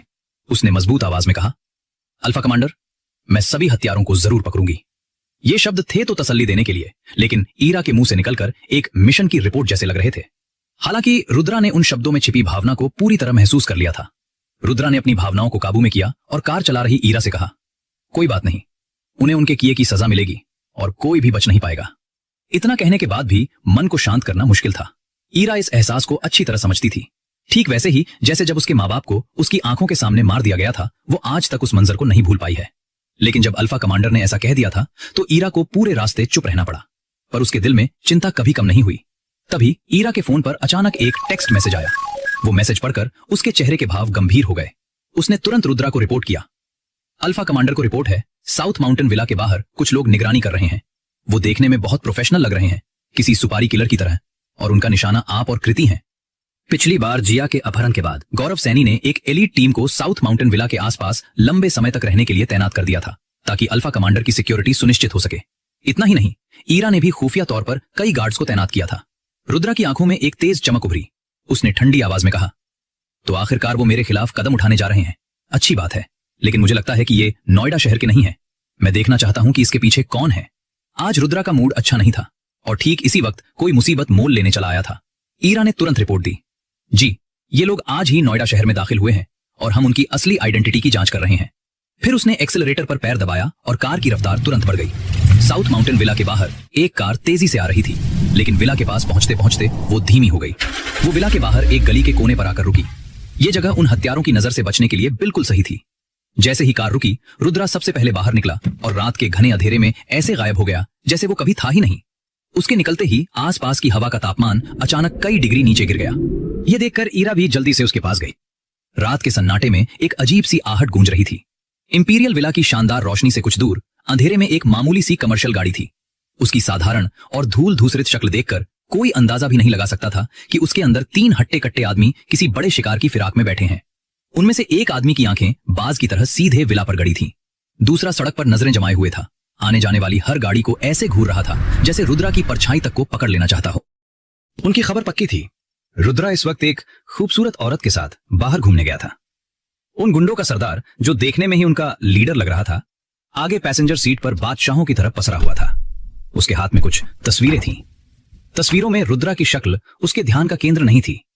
उसकी गंदी नजरें तो पूरी तरह से एक नाजुक हसीन शख्सियत पर टिकी हुई थीं, कृति। उस तस्वीर के बगल में एक और तस्वीर थी, जिसमें मौजूद लड़की की कातिलाना अदाएं भी उस गुंडे के सरदार के दिल में हलचल मचा रही थीं। तस्वीर में दिख रही ये लड़की थी ईरा। सरदार ने मनी मन सोचा, अपुन ने इतने केस निपटाए हैं, कितनी ही खूबसूरत लड़कियों से पाला पड़ा है, पर इन दोनों जैसी तो आज तक नहीं देखी। आज पता चला कि जिन्हें अपन पहले माल समझता था, वो तो इनके सामने पानी भरती हैं, कुछ भी नहीं है। सोचा नहीं था कि अपनी जिंदगी में ऐसा जैकपॉट भी हाथ लगेगा। लगता है आज अपनी किस्मत जोरों पर है। गुंडों का सरदार अंदर ही अंदर खुश हो रहा था। हालांकि वो जानता था कि उसका मिशन सिर्फ रुद्रा और कृति को किडनैप करना है, लेकिन अगर कुछ ऊंच नीच हुई तो एक और इंसान को किडनैप करने में कोई हर्ज नहीं था। लेकिन उन्हें अभी भी रुद्रा के लौटने का इंतजार था। खबर के मुताबिक रुद्रा अपनी असिस्टेंट के साथ बाहर गया था, लेकिन वो वापस तो जरूर आएंगे। सरदार ने अपने हाथ में मौजूद तस्वीरें अपने दोनों साथियों के सामने फेंकते हुए अकड़ कर कहा, इन पर कड़ी नजर रखो और जैसे ही वो रुद्रा वापस आए, हम अपना काम शुरू कर देंगे।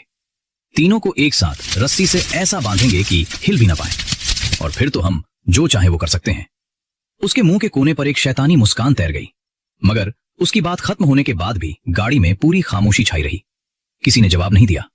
सरदार ने गुस्से से कहा, अबे हरामखोरो, सांप सूंघ गया है क्या तुम लोगों को? बगावत करने का इरादा है क्या? जवाब देना भी नहीं आता तुम लोगों को? इस खामोशी ने सरदार को तुरंत महसूस कराया कि उसके रुतबे को चुनौती दी जा रही है। उसने फौरन अपना सिर उठाया और दहाड़ा। उसका खूंखार रूप एक पल में सामने आ गया।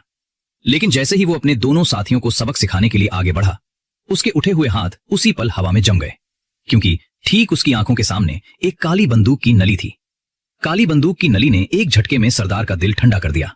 तभी गाड़ी का दरवाजा खुला और एक आदमी और एक औरत अंदर आ गए और एक जानलेवा माहौल पूरी गाड़ी में फैलने लगा।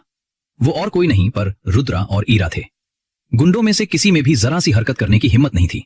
रुद्रा की बर्फीली आवाज गूंजी, मुझे उस आदमी के पास ले चलो जो तुम्हारे पीछे है। ये सुनते ही सरदार के चेहरे पर डर की एक लकीर उभर आई। वो हकलाने लगा, देखो ये सब। रुद्रा ने फिर से कहा, मुझे उस आदमी के पास ले चलो जो तुम्हारे पीछे है।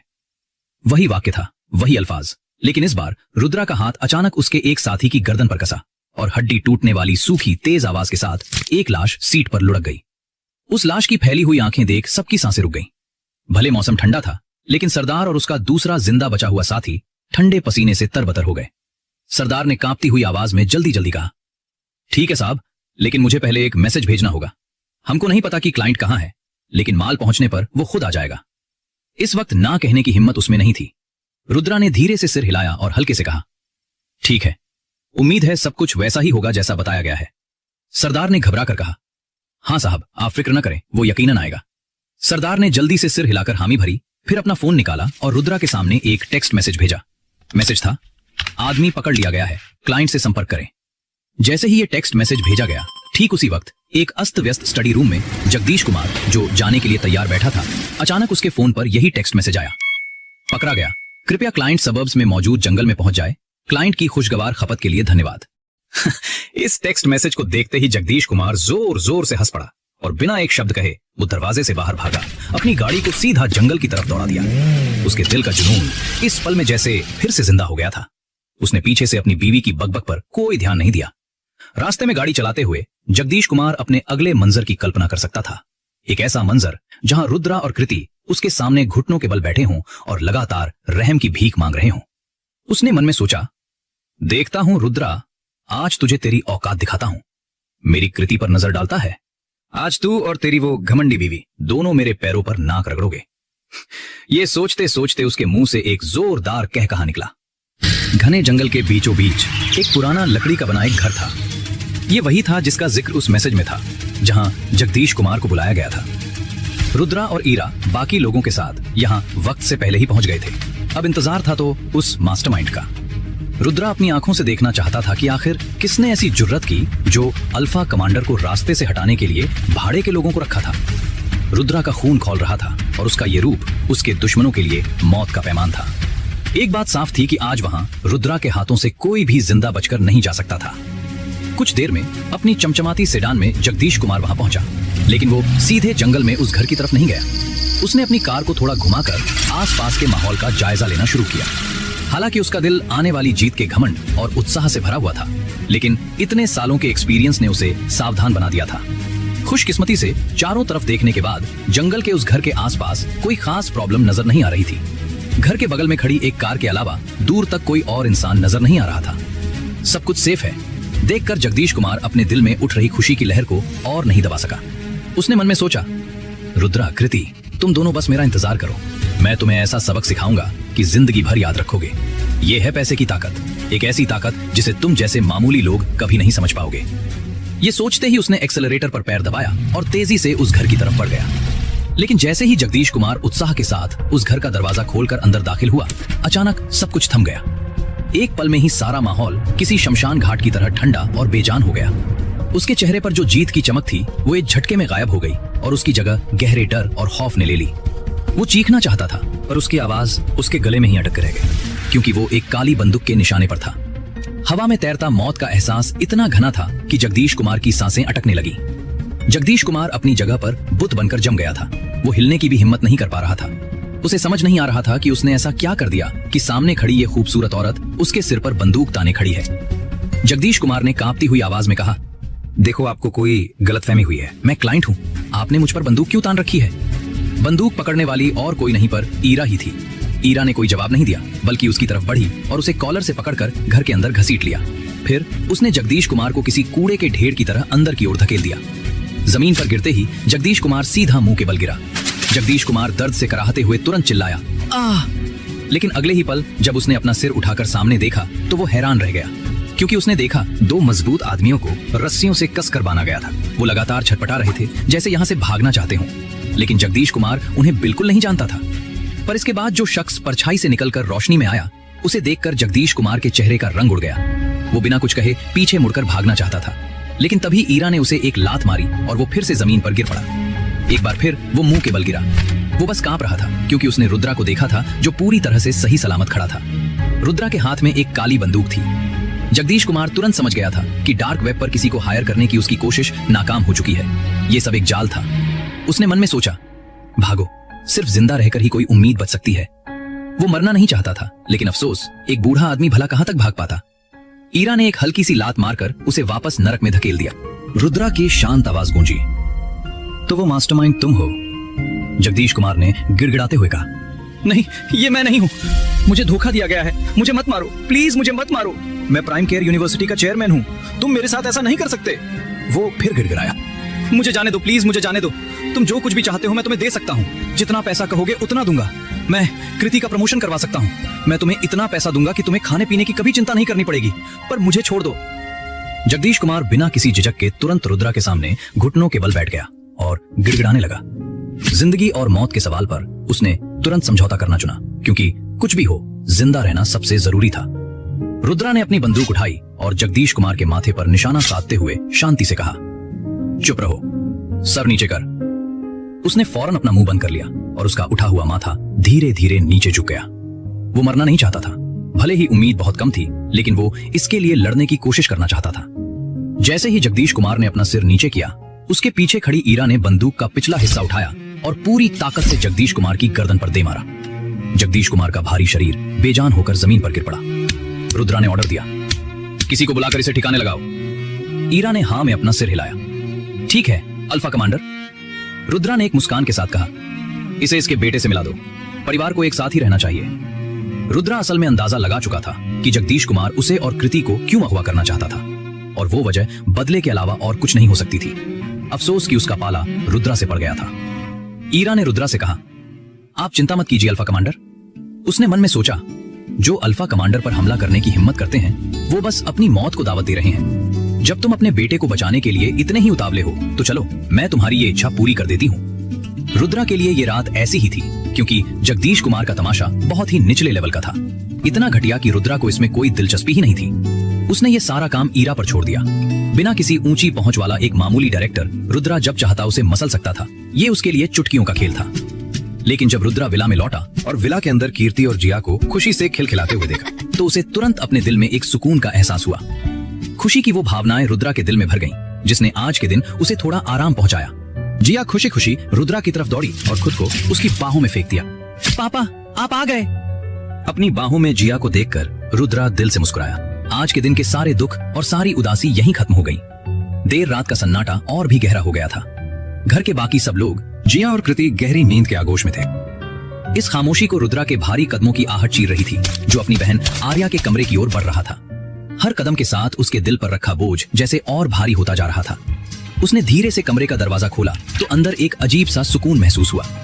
जैसे ही रुद्रा ने कमरे में कदम रखा, आर्या की नींद खुल गई। आर्या ने पूछा, भैया आप इतनी रात को यहाँ? क्या हुआ है? आपका चेहरा साफ बता रहा है कि आप किसी बात को लेकर बहुत परेशान हैं। रुद्रा धीरे से अपनी बहन के बिस्तर के पास आया और उसके सिरहाने बैठ गया। उसके चेहरे पर एक हल्की सी फीकी मुस्कान थी, लेकिन वो मुस्कान उसकी आंखों तक नहीं पहुंच पा रही थी। उसने कहा, आर्या, मुझे हाल ही में कुछ बातें पता चली हैं, पापा की मौत से जुड़ी कुछ बातें। उसकी झूठी मुस्कान देखकर भी आर्या को जरा सी भी खुशी महसूस नहीं हुई। उसे अपने भाई के अंदर से उठती उदासी की गहरी लहर साफ महसूस हो रही थी। उसने आगे बढ़कर अपने भाई का हाथ मजबूती से पकड़ लिया और बोली, भैया जो भी है आप साफ साफ कहिए। मैं अब वो बच्ची नहीं रही, मैं बड़ी हो गई हूं। वक्त और जालिमों ने आर्या को उम्र से पहले ही बड़ा बना दिया था। उन सालों में जब उसका भाई उससे दूर था, उसने वो सब कुछ झेला था जो इस उम्र में उसे कभी नहीं झेलना चाहिए था। कुणाल और चारुलता के दिए जख्मों ने उसे वक्त से पहले ही इतना समझदार बना दिया था। रुद्रा ने अपनी बहन के पतले हाथ को और कसकर पकड़ लिया, जैसे उसे यकीन दिलाना चाहता हो कि अब वो उसे कभी अकेला नहीं छोड़ेगा। उसने बेहद प्यार से कहा, अब से सब कुछ ठीक होगा आर्या, मैं वापस आ गया हूं ना, अब तुम बिल्कुल चिंता मत करना।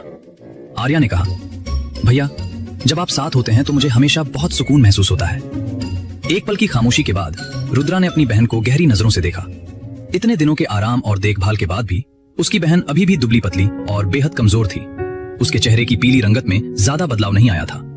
ये देखकर रुद्रा के दिल में दर्द उठा। उसने मन में सोचा, इसने पहले ही कितना कुछ सहा है। कुणाल और चारुलता ने इसे जीते जी नर्क का अनुभव कराया है। अपने सामने अपनी कमजोर बहन को देखकर रुद्रा को अचानक लगा कि उसने काफी दुख झेल लिया है। अब उसे सिर्फ और सिर्फ खुश रहना चाहिए। तुरंत रुद्रा का फैसला बदल गया और उसने अपने मन की बात को होठों तक आने से पहले ही निगल लिया। वो अपनी बहन की तरफ देखकर धीरे से मुस्कुराया और कहा, कुछ नहीं आर्या, तुम बस ठीक हो जाओ, मैं सब कुछ संभाल लूंगा। तुम्हारे ठीक होने के बाद ही तो हम बाहर घूमने जा पाएंगे और तुम स्कूल भी जा सकोगी। रुद्रा ने मन ही मन तय कर लिया था, अगर सारी बुराइयों और मुश्किलों का सामना किसी एक को करना है तो वो उसे अकेले करना होगा। जब से कुणाल और चारुलता ने उसे एक तरह से कैद करना शुरू किया था, उसने गोयंका फैमिली के घर से बाहर कदम तक नहीं रखा था, ना ही वो कभी खेलने गई थी। उसका दिल बाहरी दुनिया के लिए तरस रहा था। रुद्रा ने अपना हाथ आगे बढ़ाया और प्यार से अपनी बहन आर्या के सिर पर रखा। धीरे से उसके बालों को सहलाते हुए खुशी से कहा, हाँ, तुम्हारे ठीक होने के बाद मैं तुम्हें कृति दीदी और जिया को बाहर घुमाने ले जाऊंगा और तुम्हारे स्कूल में दाखिले का भी इंतजाम करूंगा, इसलिए तुम्हें मेरी बात माननी होगी और जल्दी से ठीक होना होगा। आर्या ने कहा, भैया आप चिंता मत करो, मैं बहुत जल्दी ठीक हो जाऊंगी। फिर उसके होठों के कोने पर एक शरारती मुस्कान फैल गई और उसने रुद्रा से पूछा, लेकिन मैं इतने लंबे समय से कमरे में हूं। उसकी पानीदार आंखें इस तरह रुद्रा को देख रही थीं कि सीधे उसके दिल पर असर कर रही थीं। उसे उम्मीद नहीं थी कि उसकी बहन इस वक्त कोई फरमाइश करेगी। वो केवल असहाय होकर अपना सिर हिला सका और बोला, मैं पहले तुम्हारी नब्ज देखता हूं और तुम्हारे शरीर की हालत देखकर ही कुछ बता पाऊंगा। इतना कहकर उसने अपना एक हाथ अपनी बहन आर्या की कलाई पर रख दिया। रुद्रा की उंगलियां आर्या की कलाई पर थीं और उसके चेहरे पर गहरी राहत थी। इतने दिनों की देखभाल और दवाइयों का असर आखिरकार हो रहा था। उसकी बहन आर्या का शरीर काफी हद तक ठीक हो गया था और एक नॉर्मल इंसान के लेवल तक पहुंच गया था। आर्या ने पूछा, कैसा है भैया, क्या मैं बाहर खेलने जा सकती हूँ? रुद्रा ने लाचारी से सिर हिलाते हुए कहा, अच्छा बाबा ठीक है, तुम बाहर खेलने जा सकती हो, लेकिन मैं तुम्हें घुमाने ले जाऊंगा।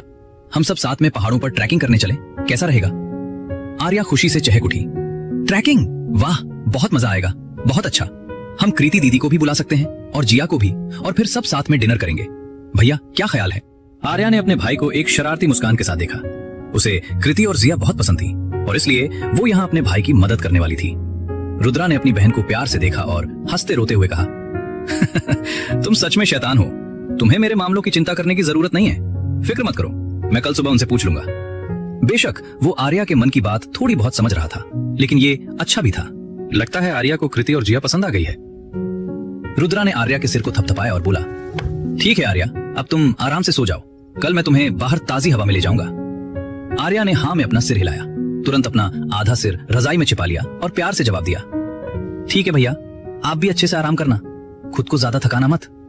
रुद्रा ने यह देखा तो उसके चेहरे पर एक सुकून भरी मुस्कान फैल गई और उसने कहा, गुड नाइट, अच्छे से सोना।